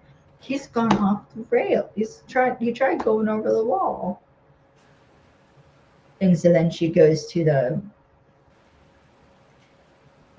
to the rehab center, finds Nate who's just sitting in a chair, like arms Dead, covering. I'm dying, go away. Yeah. And Sophie just looks, she is just so disappointed with She's Nate. just like, I said, it's like, are you ready to head to your room now? Or his therapist, but I'm disappointed. Yeah. But Sophie, like, are you ready to head back to your room now? It's something you tell a fucking toddler. Well, I mean, Nate is not acting like a toddler. Not a 50-year-old man. I mean, to be fair, he did try to escape, so. Sophie, it is not your job to freaking mother this grown-ass man. Okay, but she's playing his therapist, so it is. If he's gonna, yeah. Well, if he's gonna act like a toddler, he's gonna get treated like one. Exactly. Okay, and my accent came out when I said that. I don't know why. It's like that. It's like, I heard it. Babe, it's like that scene from Lucifer. When Chloe locks Lucifer in the car. Detective, you're not supposed to lock children in the car. I think it's act like a child, get treated like a child. Or no, because he tries to open it and it's like, I think you've left on the central locking. Act like a child, get treated like a child. Isn't it illegal to lock your child in the car? You know what's funny? It's like Richard Castle getting handcuffed to the car by Beckett. I've never seen Castle. I just spit everywhere. I'm sorry. No, you want to know what else it matches up with? What?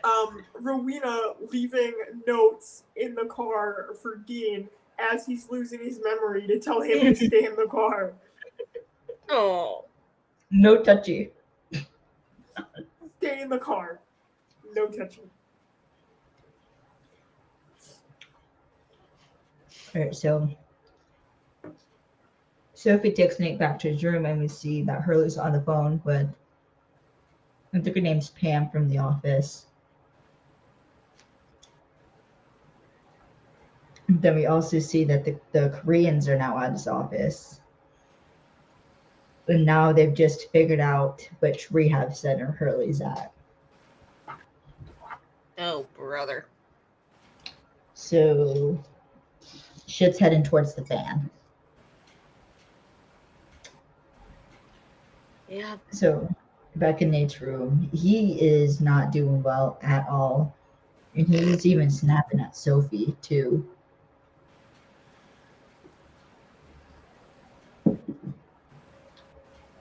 Sophie, like, snaps right back. And it's like, what the hell were you thinking, Nate? We're in the middle of a con. To be fair, at this point, Nate would probably be more useful on the outside.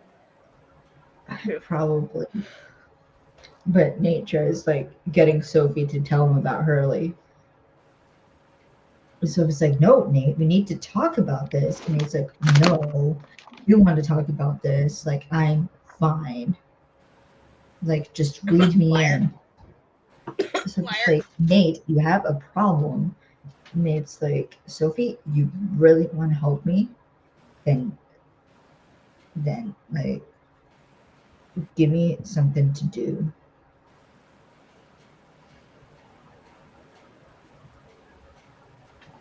And there, on IMDb, there's a bit of trivia where Nate says, like, him needing something to do, which is similar to, like, how Sherlock Holmes needs stimulation, which is why I know in BBC's Sherlock, Sherlock is addicted to cocaine, but there's a bit of irony in that. So it's like similar to how like Nate needs a problem to solve, or he starts creating problems so he can solve. That sounds like me. What is that called? Seriously? Well, that's like that's kind of falling in the lines of like his habits of him being an insurance investigator solving other people's problems. He's a profiler. Mm-hmm. Yeah. But he's also solving people's problems too. So he needs a problem to solve, or he's running away from his own problem. Yeah, I do that. But also, it's interesting is this scene is filmed in handheld to show like the emotional jeopardy, as they usually use handheld for physical jeopardy. So I thought that was interesting. So Sophie reluctantly agrees, telling Nate that Hurley's not as bad as we thought, and he helps as much as he gives away as much as he spends on his addictions. And it's like what do you mean? So it's like random acts of kindness, like bought a waitress a car, paid a woman's college tuition. And Nate's not buying any of this. And Sophie's like, we don't have to pat him on the back or anything. It's just more to this guy than we originally thought. And Nate's like, he reveals more about himself by saying he's addict. Like, I know addicts. Like, I know, like, they know how to manipulate people. Like, his father was one. Like, my father was one, grandfather was one. Like, I know how addicts work. Then Sophie gets this look on her face, and it's like right in front of, like, it was right in front of you, and you still missed it.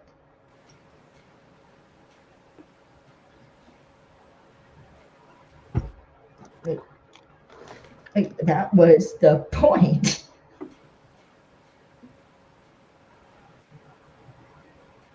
So yeah, because she tells Nate to think about that for a minute, and she leaves. Because that's what Nate does: is he manipulates people, he lies, he cheats, he steals. And it's also why Nate doesn't like Hurley, is because I think in Hurley, he's seeing the parts of himself that he hates. Yep. So in him not liking Hurley and him lashing out at Hurley, he's lashing out at himself. And in turn, he's lashing out at Sophie. Yep. I mean, which I've even been which is what happens when you don't process shit. Because I've personally experienced this. You don't process your shit, you lash out.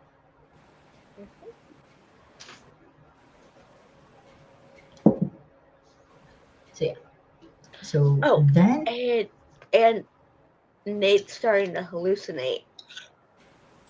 that's because then Nate starts hallucinating Sterling. with And alcohol. I want to know why Sterling of all people. Yeah, why Sterling? Oh, hold on. People are I'll just- Why not get into Maggie? that. Hold on, I'll get into that in a minute. Okay, but Maggie wouldn't give him alcohol. Like, he knows that. Well, Sure. I'll explain that in a minute. Basically, Sterling starts saying how he he likes this character. He feels a lot more real than the others. And Nate looks Nate and starts arguing. Sterling. And Sterling's like, company sent me. They want to cover the rehab bill. And Nate is immediately pissed off. And is like, is this a fucking joke? You know what's hilarious? He's arguing with the voices inside his head. What, you don't argue with yourself? Okay, fair enough. But Sterling's like, paying for his son's cancer, that's money down a rat hole. But drinking yourself to death, that's covered. And then Nate punches the wall, and that's when it's revealed that's in hallucination. But the reason Mark Shepard Sterling / Mark Shepard is in this episode is because he was contracted to be in this episode. Like in the contract, he was supposed to be in this episode, but they wrote the episode, or they started going storyboarding this episode a bit, and they were like, well, like, shit, we need to get Sterling in here somehow. Like, how do we get Sterling in here? And what's funny is the way John Rogers said it is Dean Devlin walked into the writer's room, said, he's a hallucination, and walked out. Which is apparently something that Dean Devlin does a lot in the writer's room, is he'll just walk in, drop the idea that solves all the problems, and then leaves. That sounds like something I would do. It's like Just drop an idea. It's like and another thing. And just gone. No. Comes in, drops the idea, walks out, gets another idea, comes back in. Oh, another thing. Shares idea, walks out. Exactly. Everybody else sitting there. That would be me if I co-wrote an episode of Leverage. I would be like bouncing ideas off the wall, like randomly. Mm-hmm. The rest of us on a sugar high. The rest of us just sitting here like, if you're gonna keep coming in with ideas, why don't you just sit in here to work? Like, but my candy. That's kind of what I'm hoping, is we drop enough ideas that Dean Devlin just invites us to the writing room. Because look, I'd be cool with even being a writer. I mean, ideally, I would like to act, but I will accept writing. Meet the cast. I mean, you say that like it's a bad thing. True. Okay, I've actually had this idea in my head, and I've written a little blurb where we're in the writer's room coming up with ideas, and I look over, and for some unknown fucking reason, Christian and Aldous are both there, and they're like giving us ideas, and I'm like, I say, first of all, hell no. Second of all, that was fucking dumb. And Jedi Christian, he just looks at me. He just looks at me like, really? And then I look over at Dean, and Dean's just laughing at me. No, because that reminded me of something. So, in the DVD extras, there's a bit about, it's like Beth Reed's graph, like crazy actor spoof. It's probably on YouTube somewhere. It's on the Electric Entertainment app. They have it. Yeah. But what it is it's basically just Beth being like kind of like a stereotypical actor, like being a bit of a diva and like suggested way out of the box ideas. I haven't seen it. I'll probably, because when we get to the last episode of season 1, I'm gonna go through all the like what was on the DVD. But yeah. She was just like in this little entryway, just like yelling and screaming random crap, and Yeah. they were trying to hold her back. I haven't seen it in a while. But she was like pushing her way through and like yelling and screaming, and I'm like, But there's also one. Yeah, my immediate reaction was like, "Sweetheart, you okay?" Like there's also like the clip of when they announced that they were getting a season 2. Like they had like the TNT president or whatever on like a Zoom call. It was Beth Aldis and I think Gina were actually in the studio. And Christian was on the computer screen. I think Christian might have been in Memphis. I think Tim was in Paris. Yeah. But anyways, like computer. It was funny when they said that they were getting to season 2, they had filmed like Aldis out in the hallway calling his mom. And it was so adorable. I know. Because it's funny as Aldis is like, hey, like, you want to talk to my mama? And Dean like answers the phone and has like reveals that like yeah, they're coming back for season 2. It's funny as Aldis like, is she screaming? He has like the biggest smile on his face. It's like, is she screaming? Dean's like, yeah. She's like, yeah, like, laughing. And the best part was he had to pull the phone away from his ear and was like, yeah.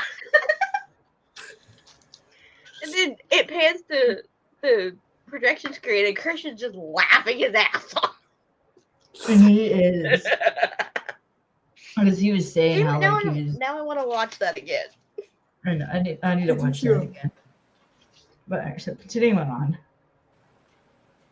So Sterling appears in the bed, dressed as a patient, and is like, "First step is admitting you're powerless, and I don't think you're there yet." And then Nate runs over to the bed, like he's gonna punch Sterling, but then he disappears again. But then Sterling is sitting in the chair with the glass, the signature glass that they passed between the two. And Sterling's like, you know how to get rid of me, but that would violate all 12 steps. And Nate then gets he gets scary. Scarier, I should say. Yeah, it was like, we're talking full on, like kind of psychotic break. It's like pretty much a little bit of a psychosis, I'm not gonna lie. Because then he like his watching Parker play charades, and then next we see Nate shoving Hurley against a wall, asking like where the money is, and then like throws Hurley on the bed as like Hurley saying like he doesn't have any because they took everything when he came in. And then when he throws him on the bed, Hurley gets up like he's trying to give him a hug, and Nate's like stop with the jokes and the pain and stop pretending you care about other people. Like it may work on everyone else, but it won't work on me. And then like he all but threatens Hurley because he like leaves. He goes looks at the door. Goes and Hurley finally admits that like all right, like what he goes into his speech about how like his wife left him, which is when like things started changing, and then Nate shuts the door. But the Koreans are checking the halls.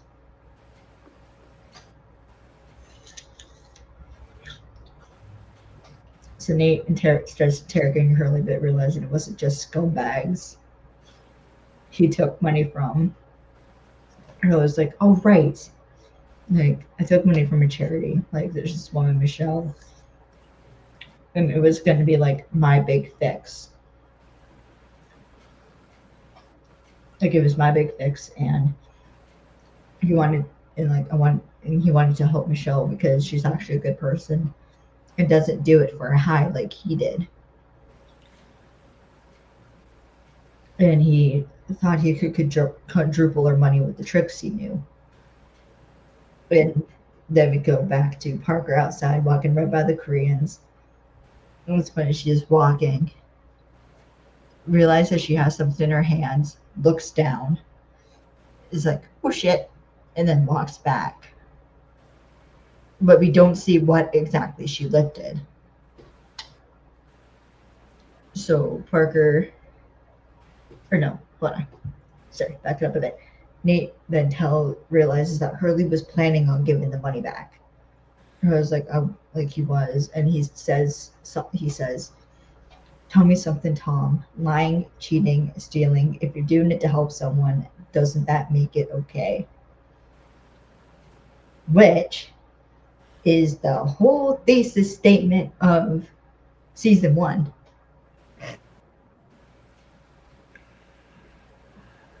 Is blurring those lines between black and white.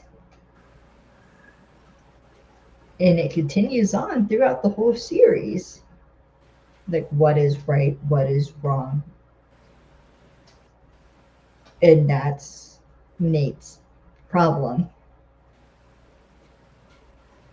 To quote Sophie in a later episode, he hasn't recalibrated his entire thinking about morality yet. He's still seeing everything as black and white. Of course, he's thinking he's the White Knight. Because that's how he's justifying it to himself. And he knows what he's doing is like lawfully wrong and morally wrong. Because lying, cheating, and stealing is wrong. And also I'm pretty sure the Catholic guild's just piling onto that. But that's what Nate's sort of morality compass that he's going with is his need for revenge. If you think about it. Because he's justifying all of this because his son's death. He's like, well, if I'm like, my son died, so I'm going to take down every corrupt bastard I can before I kill myself, kind of basically is what he's doing. Yeah, pretty much. But he knows what there's a part of him that still can't turn off the side of him that knows that what he's doing is wrong. And that's sort of the problem, is he's justifying everything he's doing because he's pissed off at the world because his son died. But he knows it's wrong, which is why he's sort of taken that out on Hurley, and that's why the team gets into these situations to begin with, because he's got to go bigger and better, because he needs to make sure that every corrupt bastard you can put behind bars is going to be put behind bars. And this is his kind of version of his redemption at this point. Yeah. Actually, see, what's interesting, I think, is Nate's story is about revenge. Yeah. He's not looking to be redeemed he's looking for revenge. True. He's looking for revenge on not only his insurance company for letting his son die, but he's also taken that need for revenge out on every corrupt bastard he can get his hands on. This is a more in-depth version of basically, it's like, the way that I think of it, the way that Nate's acting right now is Robin Hood meets Bonnie and Clyde, kind of. Mm-hmm. In a way. I mean, but Nate's story isn't really more about redemption. It's more about it's revenge and then letting go. It is sort of like letting go and moving on a bit because he hasn't let go of the things he hasn't let go of that revenge, that need for revenge, because that's what fueled him. Because that's what's fueling him is that need for revenge. And that won't turn off until he does get revenge. But then the question comes, when does it end? Like, when does the need for revenge become too much? Or when does he take it too far? Yeah. Which is what we get into in season 2. And how that connects with Nate's need for control. And then later seasons where he sort of needs to like let go of the guilt that he has. So yeah. Sorry, that was a really long-winded explanation. Let's carry on. So Parker comes in. She's like, I didn't mean to. It was instinct. And her deal was that she lifted a gun. It's like, I got it from a man in the hall. I can't tell. And she's so calm about it. Okay, but it's Parker. But seriously, during Fair this, enough. tell if she was actually starting to believe in the treatment or if she was just playing because Harley was there. I think it was actually working. She just Did she like always lose finds that herself in instinct.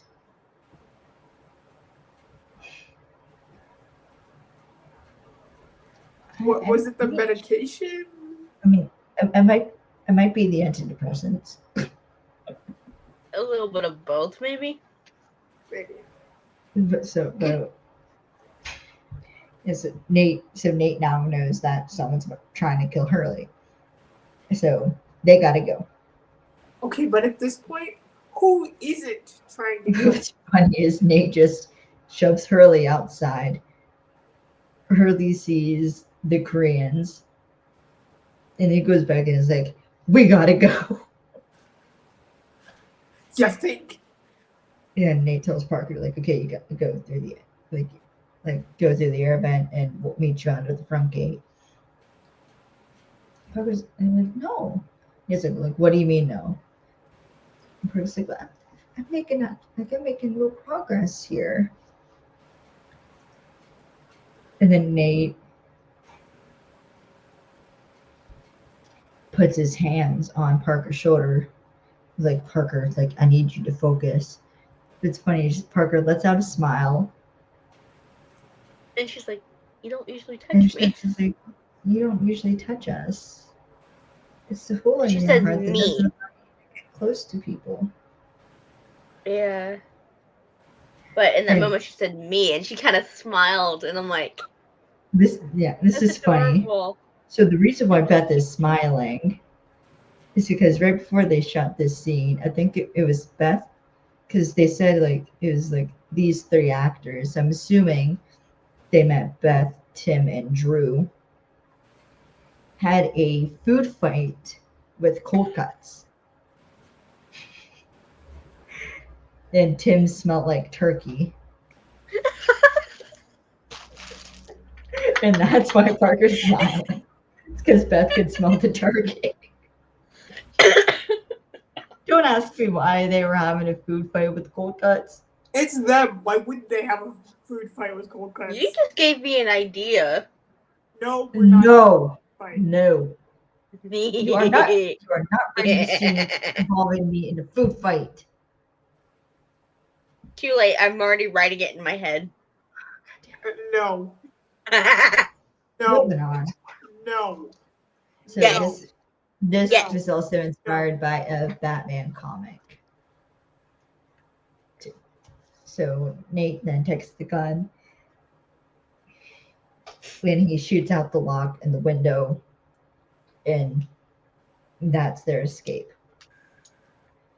So back at the office. And I've already written down the idea, so. Oh my god. So Sophie, Elliot, and Harrison are gathered around like a speaker in the office, asking where Nate is on the phone. Or Nate's on the phone, sorry, and says that like Nate's saying that like Hurley said the money's in his car. No, it's like, oh, that's impossible. I checked every inch of that thing. And it's like, oh, well, apparently not good enough. So it's like, how did you break them? And then Nate gave Hurley tacos.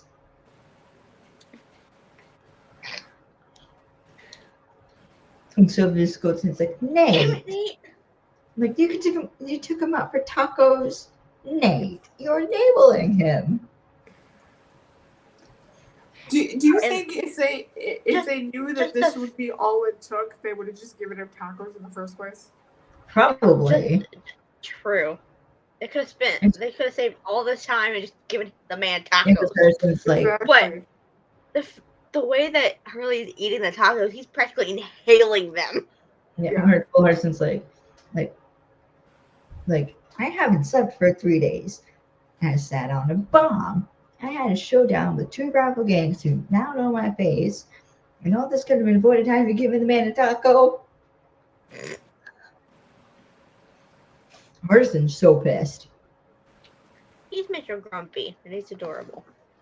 No, it's like, why are we even helping him? Like, why don't we just turn him over to the cops?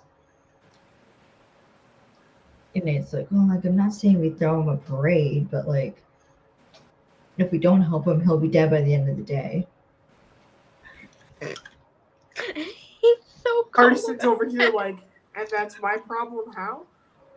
But then, like, they'll look at each other for a minute. Harrison puts his head down and is like, so what's the plan?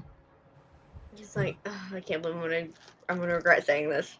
I'm gonna regret this. What's the plan? So there's 2 deleted scenes. One is of Nate going back to Hurley. It takes the tacos away. How dare you? Because they have to go. And there's another deleted scene of Nate and Hurley talking about like what they're gonna do in the car. Like they're in the car driving to the parking garage and they're talking about like what they're gonna do. And even Hurley reveals that he put Michelle on his life insurance policy. Oh. So Nate takes Hurley to the parking garage and the 2 gangs are there to meet him.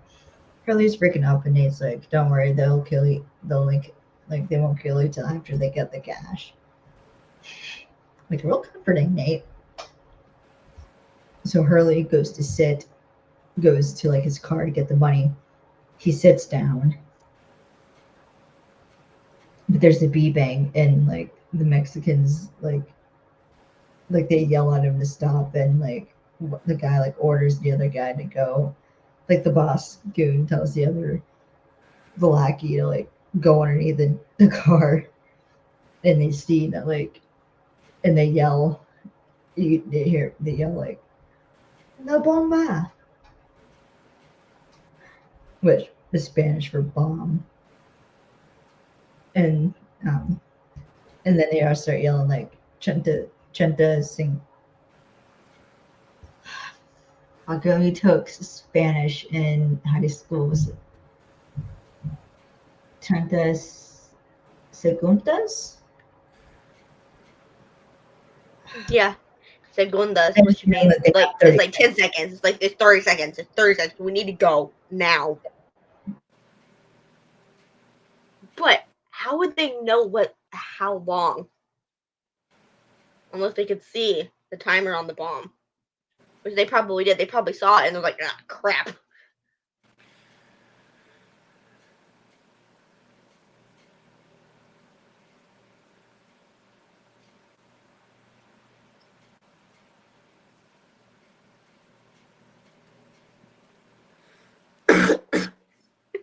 She froze. Yeah, I froze for a minute. Okay, for a sorry while. about that. I had a panic attack. We're good. You just froze. But Hurley's first instinct is to yell at Nate to go, which That's admirable. He's like, get out of here. let go.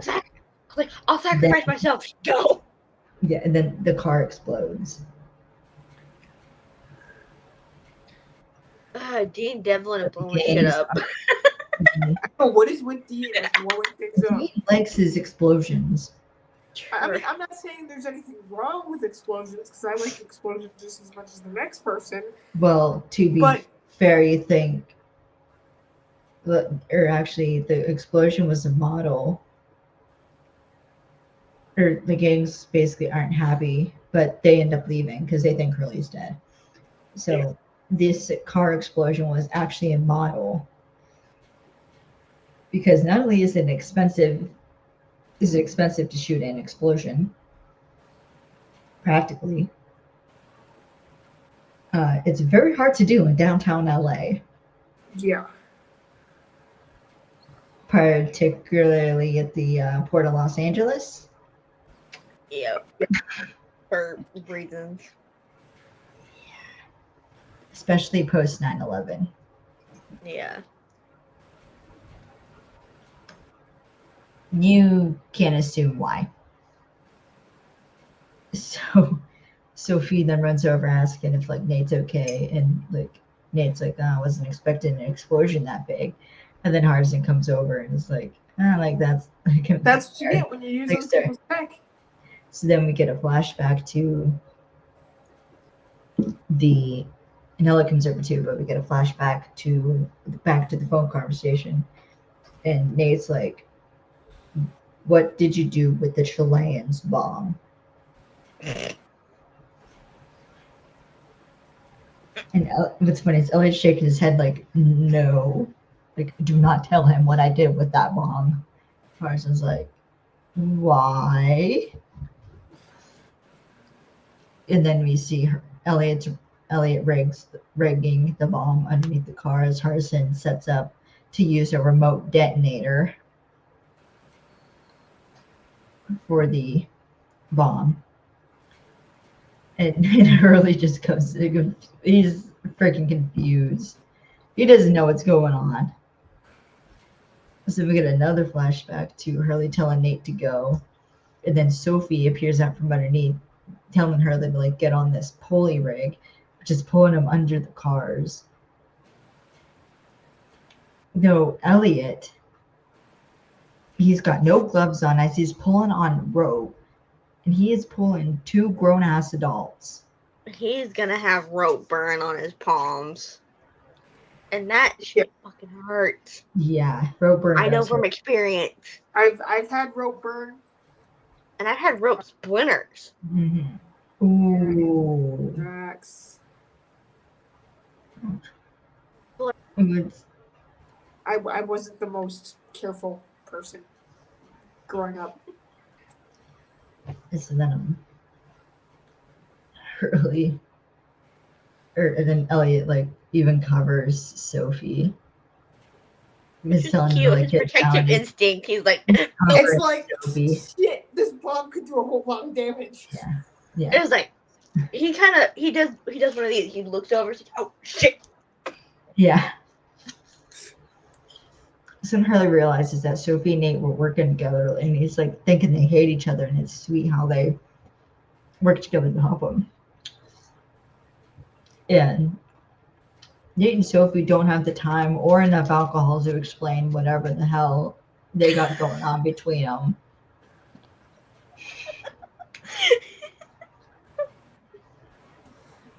So they pass it off as like a heat of the moment thing. Sneaky. They don't actually hate each other. They just piss each other off. A lot. Yep. Which, to be fair, is probably what draws them to the other. Yeah. I'm not saying that's the healthiest thing in the world, but story-wise. Then Hurst and Elliot ask Curly like where the money is. And Elliot's rolling a flaming tire. And starts like putting it out by like blowing on it. Like, Which I thought his fucking hair was gonna catch. Honestly, I'm surprised that never actually happened. I thought for sure his hair was gonna catch on fire. Because he does. Yeah, it's a bomb. It's a smoking tire. I do it every Tuesday. Oh well. Yeah. No, and he's barehanding it. Just like, we're just gonna move this. Yeah. And then he takes And then out, he's like, takes out the knife. like you were just rolling that tire with your bare hands, and you're wondering why your hands hurt. Really, dumbass. Well, actually, when you burn like your hand or something, there's a delay between the heat, like when you first touch a hot object. Yeah. Like a burned tire. But still, the tire was burning. You got to be smart enough to not touch it. Right. Obviously, you're gonna burn. and then you like try to blow it out. Yeah. What happened, Alex? I have no fucking idea. Apparently my internet glitched. Yeah, because like you were on twice. Yeah. Okay, carrying on. But it turns out the money was inside the tire. Which is honestly a really creative place to put money. I'm not gonna lie. Yeah, because you're not going to check inside the tire. You're going to check the floor line, or you're going to check. Okay, but how do you get the tire or get the money in the tire without making the tire unusable?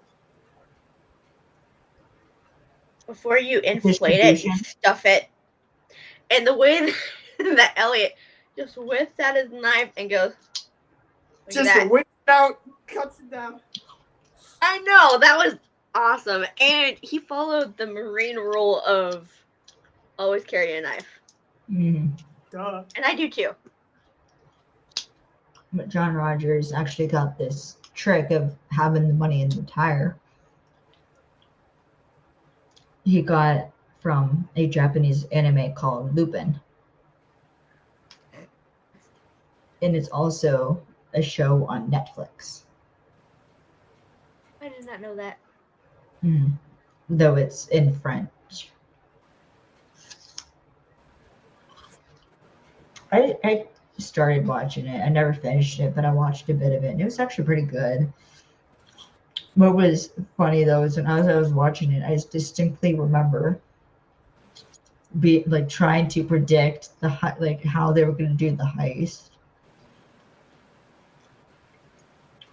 I want to say I got it actually right. I did that one time with the show that I watched, but because it was kind of like Leverage, but not really. except for Was the it fact white that they collar? mentioned. It's white collar. How the fuck did you know that? Because there's a bunch of crossover fics between white collar and leverage.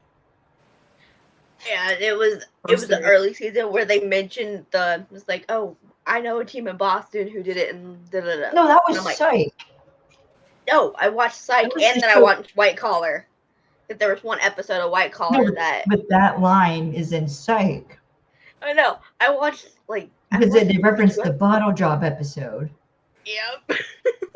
I watched that. I hunted that specific episode down, and I watched it, and I had to pause it to laugh my butt off.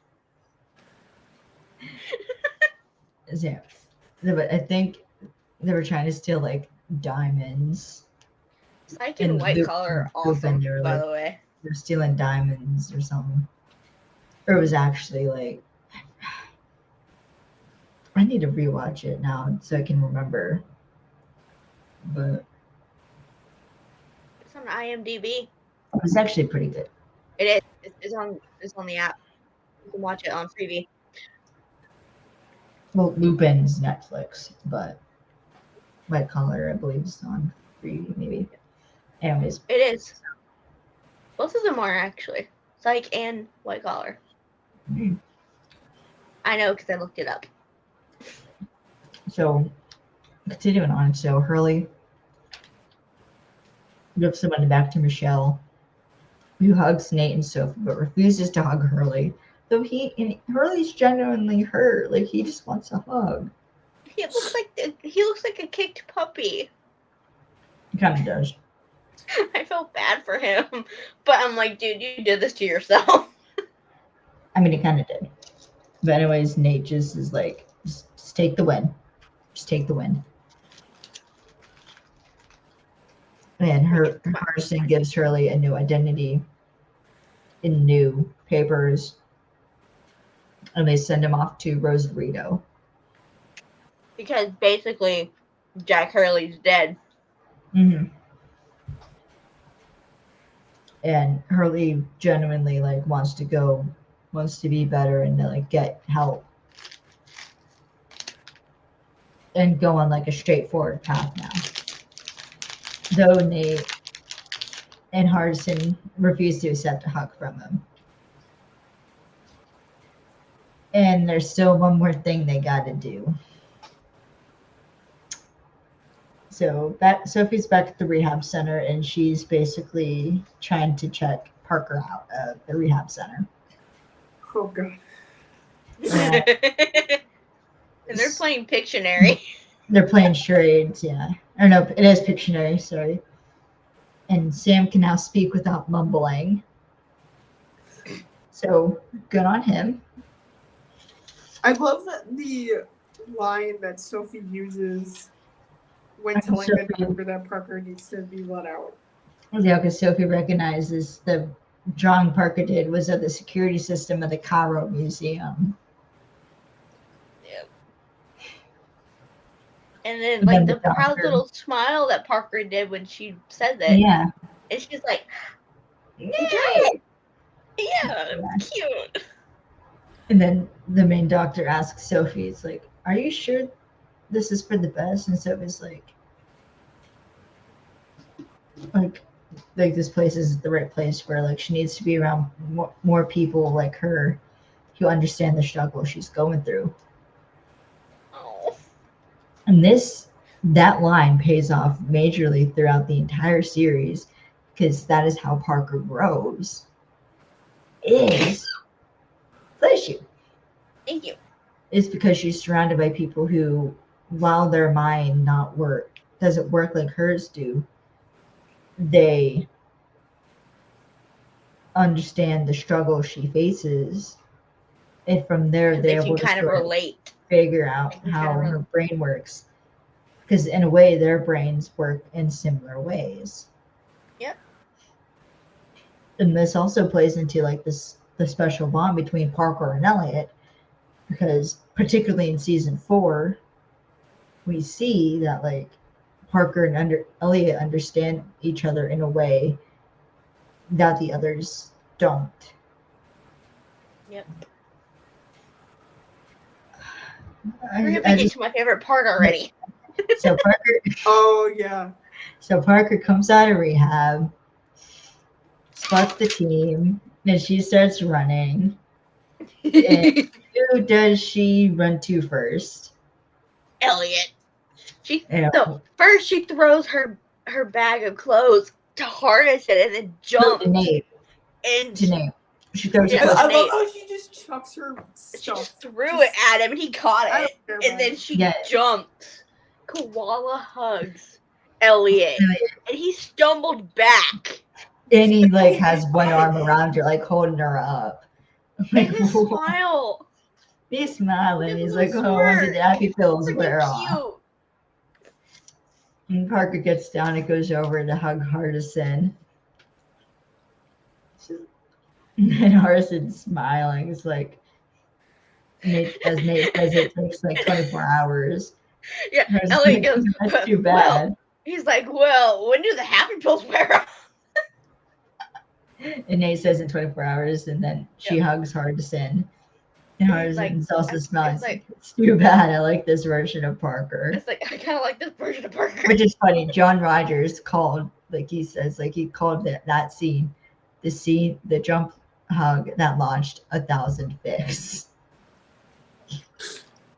That's when OT3 became like a thing, and also Yeah, I think that's because they even talk about that in the audio commentary. They were like, I remember, like they're like, oh, I remember like talking to people about that scene. Like people were confused because they're like, wait, I thought she liked Hardison, but like she went to Elliot first. And I was like, well, that's polyamory. And also in I think it was one of the either interviews or one of the con panels, it was like, and Dean was like, yeah, who's the least likely person you would think Parker would go to for comfort? Elliot. But she's the one, but as it turns out in the show, he's the one she turns to for comfort. Yeah, but in a way, it's like he's the least likely person that you would think that she would. He's not who you would expect. He's not who you would expect Parker to turn to, because Elliot, while he may be the most emotionally receptive out of the team, maybe besides Sophie, he's the least emotionally expressive. Yep. And sometimes that's what you need for comfort. But when he does express, it's through food. Yep. And acts of service. Yep. So that's sort of his love language, is acts of service. But literally putting his body on the line. Yep. All the time for the team, and also cooking them food and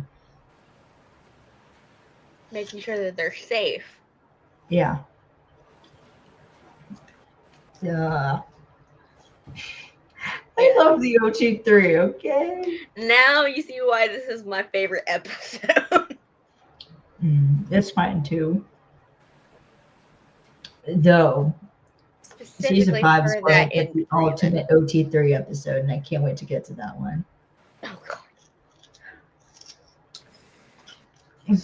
Parker then wraps her arms around her boys. Harrison's got an arm around Parker's waist, and like Elliot gets like tossed Parker's bag, and Elliot has his arm around her waist too. It's like Parker has hers around his. And they start walking to the car. And I was like, Parker and her boys. Which reminds me, yes. But it reminds me of the line from Doctor Who. It's the 11th Doctor with Amy Rory and the Doctor. Amy's like, got my spaceship, got my boys. My work here is done. Yep, And it's she it's goes it's into the Amy. TARDIS, and Rory is like, "Well, we are not her boys." And then I'm just like, "Yeah, we are." And then Rory's like, "Yeah, we are." He was like all defensive, and he's like, "Yeah, well, kind of, yes." Yes.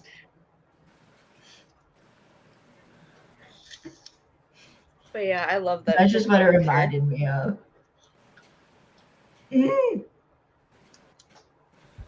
Can you imagine during like a Doctor Who marathon? Because yeah, imagine a Doctor Who marathon. They get to that moment, and Parker's like, and Parker just is like, "Hi, you're my boys," and like that similar line of dialogue happens. Because you can't tell me a similar line of dialogue hasn't happened. Oh, it And Parker's like, definitely "Yeah, I got my has. boys," and it's like, we what, like we're not her boys. And Parker's like, "Yeah, we are." And I was like, "Yeah, we are." Because he's just as whipped as Hardison is when it comes to And then it's Parker. like, yeah, well, yeah, you're right.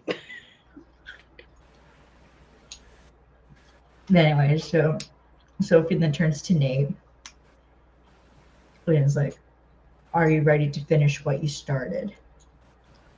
And then Nate's like, "I'm ready for a drink."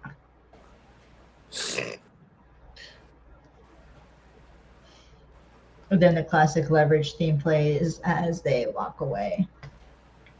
But Sophie's also disappointed. I love Nate. He's just like, I'm ready for a drink. It is like son of a bitch.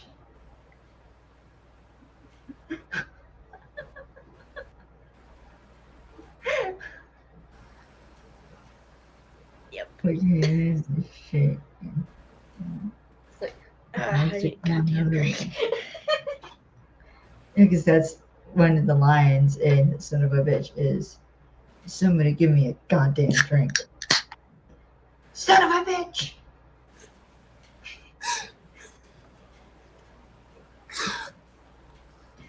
Look, you gotta listen to the Jensen Ackles cover of Son of a Bitch. He does it justice, and he goes into the Dean voice when he says "son of a bitch." He kind of does, and they go into the Dean voice every time he yells, "Son of a bitch!" Okay, so And then it's like, that's now actually the somebody end give of me a it. goddamn drink. It was so deep. Goddamn drink. Son of a bitch! I'm gonna have to listen to that cover now. I'm gonna Thank have you to very listen much. to it now. But so that is the end of the episode, and the end credits. I have Shipping Up to Boston, but I think it's actually like I think it's actually the song from the beginning. Can't go home again. It's basically Irish drinking music. That's kind of what it is. Yeah, I mean it's fitting. Yeah, and I think they had Drew in a way kind of composed the music and like helped compose the music because they told Drew to listen to some like Irish punk music. And because he's humming a little tune at the beginning of the episode when he goes into the office. And they used that to compose the music. So yeah. So some final notes. I thought it was interesting how they really deep dived into Nate's drinking problem and how bad it is, and now how it's affecting the team too. Like with them, because Nate's like when Nate's drinking gets out of hand, it's the team that's forced to step up because Nate can't. And there was also apparently a scene cut of the team talking about adopting Hurley like a puppy. Which, I mean, they kind of end up doing. I mean, well, he is kind of like a puppy. He is. And Really also cute, but the parallels with Hurley and Nate too. True. And also love seeing the bit of a different side to these characters too, because we haven't seen Nate like this broken yet. We haven't seen Sophie this frustrated yet.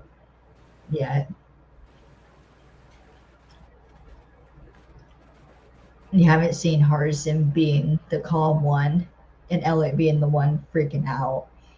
Yeah. And Parker That I actually enjoyed seeing antidepressants. their roles reversed a little bit. Yeah, it is Hardison sort of being like calm and a Elliot little- being panicked. Mhm. And that right there, him panicking, that's him showing care for Hardison. Yeah, because at this point they haven't really like acknowledged it, but at this point they're like brothers.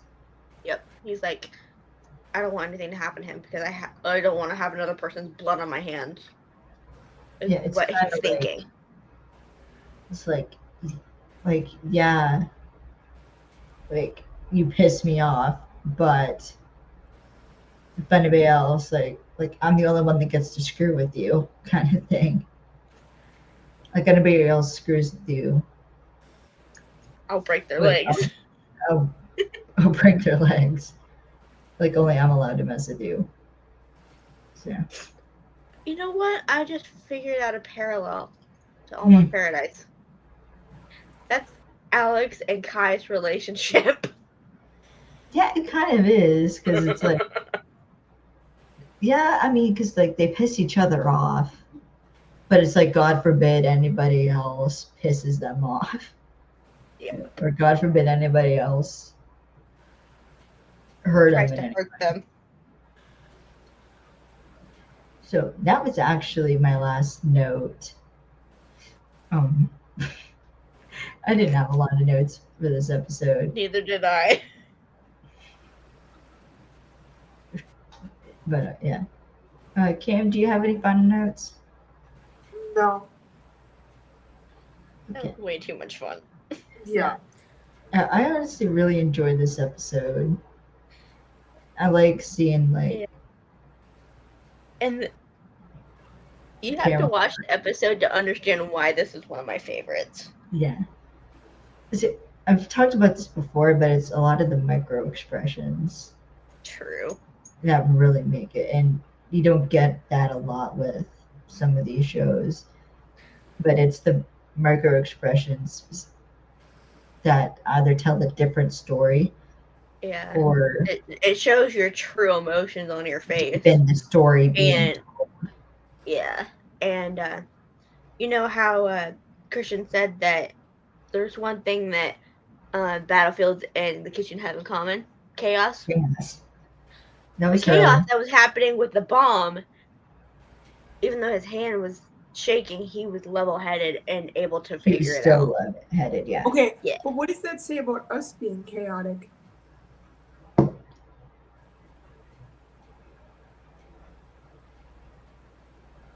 I'm not gonna answer that. I don't know if I want to answer that. Nope. I'm not touching that. Nope. Chaotic because that's how our brains are wired. Negative Ghost Rider. Nope. There is no Ghost Rider here, unfortunately. That'd be kind of cool. Right, so, if nobody else has any final notes or final thoughts, speak now. No, I'm good. All right, so. I want to watch this episode again. Yeah, that is another thing I love about Leverage. It's just its rewatchability. It's okay, like I've seen this. This would be like it's like potato chips. You can't have just one round of this episode. Exactly. You have to have multiple. Yeah, and like even on like my 10th rewatch of like all of these episodes, I still get like excited at certain bits. And like I still get the same reaction every time I watch it. Same. Even the behind the scenes stuff makes me crack up. Oh, okay. Even though I've seen it 1,000 times. Yeah. I'm gonna have to rewatch some of the behind the scenes stuff. Yes. But so Yeah, I'm what gonna I want start. to know is the scene where Beth is jumping into Christian's arms. I want to know if there's a gag reel where she knocks him on his ass. There probably is. I mean, did we There see might how be. close he was to actually falling? Yeah, he stumbled back a bit. True. Yeah, he stumbled and almost fell. But I think Parker went to But- Elliot first because she knew he could catch her. Handle. Yeah, she had all that energy, and it was just like, go to the one person I know that won't let me fall on my head. But I mean, when they filmed that, Like she had to get that initial burst out. Yeah. Yeah, Unfortunately, to Elliot. I want to But- know if there's a blooper reel where Christian gets knocked on his ass by Beth. Probably. And I So- paid Dean a bunch of money to watch that. I think Christian got it buried. I He's don't know. probably got it on an old DVD, like hidden in his house. Or on Noel's phone or something. True. Alright. So I'm gonna start wrapping up here. So I'd like to thank our parent company, nafco.org, our electrical consultants, westpasystems.com. You can also support the podcast by buying a coffee on Ko-Fi, which is Films and Fandoms, and I really appreciate it if you support the podcast because I do put a lot of time and a lot of effort into this, and yeah. You can follow my website, KayleeSantelActing.com. You can follow me on Twitter, though I don't know for how much longer you can follow me on Twitter. Twitter is going down the drain. But Yeah. it's MissMovieFan_67. I put Tumblr. Never mind. I'll deal with that later. You can follow me on TikTok at MovieFan_67. You can follow me on you can follow Alex, on Instagram at AlexCooper7241. You can follow Alex on Twitter also at Alex_Alleycat. Also on TikTok. Yep. And that's also on TikTok, Alex the Alley Cat. yeah, And for Cameron is shenanigans. on TikTok, Twitter, and Instagram at Cameron_Jansen_. That was a lot of fun. So if anybody on Twitter sees this, go over to our other social media. Yes, go to other social Yes. medias, and I will be also creating an Instagram specifically for the podcast because I ain't sharing my personal Instagram. Yeah. So Good idea. that is coming at some point probably. So keep your eyes peeled. At the very minimum, even if you don't like us and you just watch us because you're bored, at least write down our other social media so you'll be able to find us. yes. Exactly. So we will not be back next week because next week, not only is next week the week of Thanksgiving, I will be with Cam all week. Yeah. I'm so excited. I'll be introducing her to my family. Hopefully they like her. If they don't, well, screw them. yeah. There's only one person in the family that you have to impress, and that would be my uncle's dog. Oh, well, that's easy. Just food. Yeah, if Lucky doesn't like you, then we've got a problem. Dogs do like me. And all We'll dogs see like when you shove yourself in the car with Jet when we pick you up. All right, so the He'll next, be in the back seat. the next week, or the next time, you'll see us. We are going to be talking Almost Paradise, Season 1, Episode 9, A Wedding to Die For. Baby, you're going to have to watch that episode. Even if you don't do notes on it, we're just going to have to watch the final 2 episodes of Almost Paradise together. Get the reaction to the finale, please. I will. Video it because I want to see the reaction. We'll have to video chat. We'll have to video chat with you when we watch those 2 episodes. We also have to have our leverage marathon when you get here. We will do our leverage marathon, but I want you to see the last 2 episodes of Almost Paradise because they're funny, and I can't wait for you to meet Sebastian. Great. It's one of Alex's covers, and oh my God, it's the best cover I think Christian Kane has ever played. Yes. Well, besides the beekeeper. Why do I keep fucking spitting? Jesus Christ. All right, so, but the next leverage episode we will be talking is season 1, episode 11, the juror number 6 job, which we get a Star Trek alumni. Yes. And I'm excited for that. And then we only have one more episode left of Almost Paradise, which is Something For Walker, now. This Way It Comes. For now, because season 2, I think they took a brief they're taking a brief hiatus for the holidays. Yeah, for right now they're taking a break. But Yeah, I then think they're they'll taking a slight resume break filming. for the holidays. Yep. And then by the first of the year they'll finish up filming. Hopefully. So yes, we will be getting season 2 of Almost Paradise. We have season 2 of Leverage Redemption. First 3 episodes. I fucking loved it. I might have squealed. Yeah, I might have squealed when I saw that it dropped.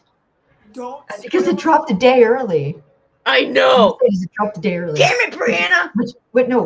Which was freaking perfect because I had to work Wednesday. So I was thinking like, oh, like they're gonna jump on Wednesday. I'm like, oh fuck, I'm gonna be at work all day and I'm not gonna be able to work. I wasn't gonna be thinking about Leverage Redemption all freaking day. I have yet to see it. I've been waiting till you get here. You didn't have to wait for me. I've been too busy, so it's not exactly intentional.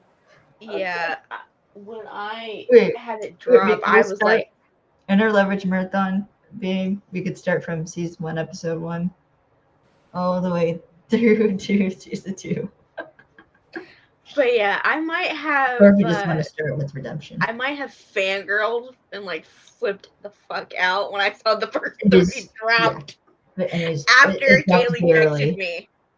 Yeah, because I was texting. Because it's funny because I forget what I was even freaking doing.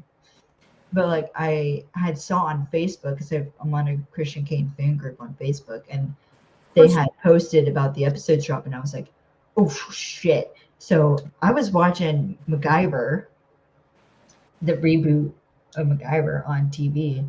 So and it's also on Prime. So I was like, oh, so like I'm backspace and I get to the home screen and I see Redemption. And I was like, oh fuck yeah.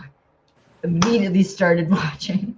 Immediately started watching. Yep. And I texted the group chat and I started panicking. And then I texted both Alex and Cam I was texting you like, babe, wake up. Leverage Redemption just dropped. Yeah, I was sleeping when it dropped.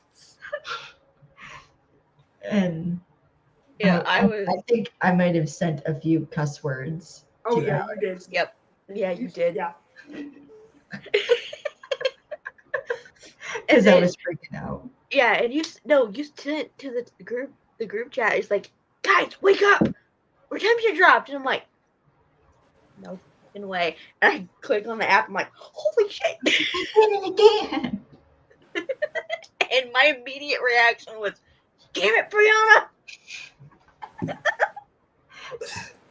So yeah, all I'm saying is that it's good.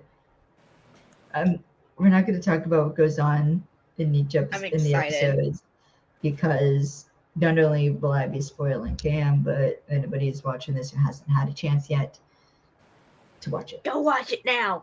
Yes, go watch it. It's so good. Yeah, so I'm excited. Yeah, so each episode will be released weekly, when we get to that point. But so now that I'm thinking about it, we have 2 more episodes left of Almost Paradise. Season 1, and then we have we have juror number 6 job, and then it's the first David job and the second David job. Are we gonna do the? Okay. Sorry, my brain wasn't working for a second. Never mind. See, what were you thinking? I was thinking that we could do the first and second David job all in one podcast. No, I mean they do tie into one another, so Yeah. This is like a part 1 and part 2, basically. Yeah. yeah. I mean, I'm But down. just imagine how fucking long that podcast is gonna be. I don't know. may have to start that episode earlier. Yeah. Start it earlier. I'm kind of rambling now. Yeah. Anybody who's watching this or whatever, give us your opinion as to what you would think we should do with Yeah, if you want the us David to, job. Whether you want it in one podcast, at which point we will try to make the podcast as short as we can, or if you want us to split it up. yeah. I think splitting it up would make more sense. Yeah. I guess it'd be shorter and we could talk about it. Yeah. I guess the other thing is like with the 2-part, because almost every season of Leverage is a 2-part season finale. Yeah. Yep. But no, I may put a poll up, and I have to find other social media because Twitter. Yeah. Twitter is sinking. Twitter is sinking. I think it's Also sinking quicker. Facebook too as well. Yeah, A little bit. Facebook's kind of sinking a bit, but don't worry, we'll come up with something. And yeah, so yeah, again, we're not going to be doing an episode next week, though admittingly we did talk about it. Yeah, I wanted to. We 'cause thought I of it. Yeah. cool. Yeah, we thought about it, but it was like it's not only going to be the week of Thanksgiving. I'm going to be with Cam, so I would have to like bring my laptop, which is confusing enough, or which is hassle enough.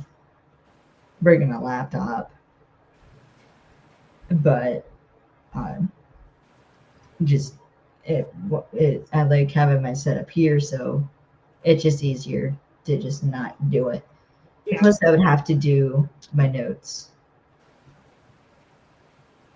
basically at Cam's place. Yeah. So yeah, it was just easier to decide not to do it. And plus, I didn't know what your schedule was, Alex. I don't even know.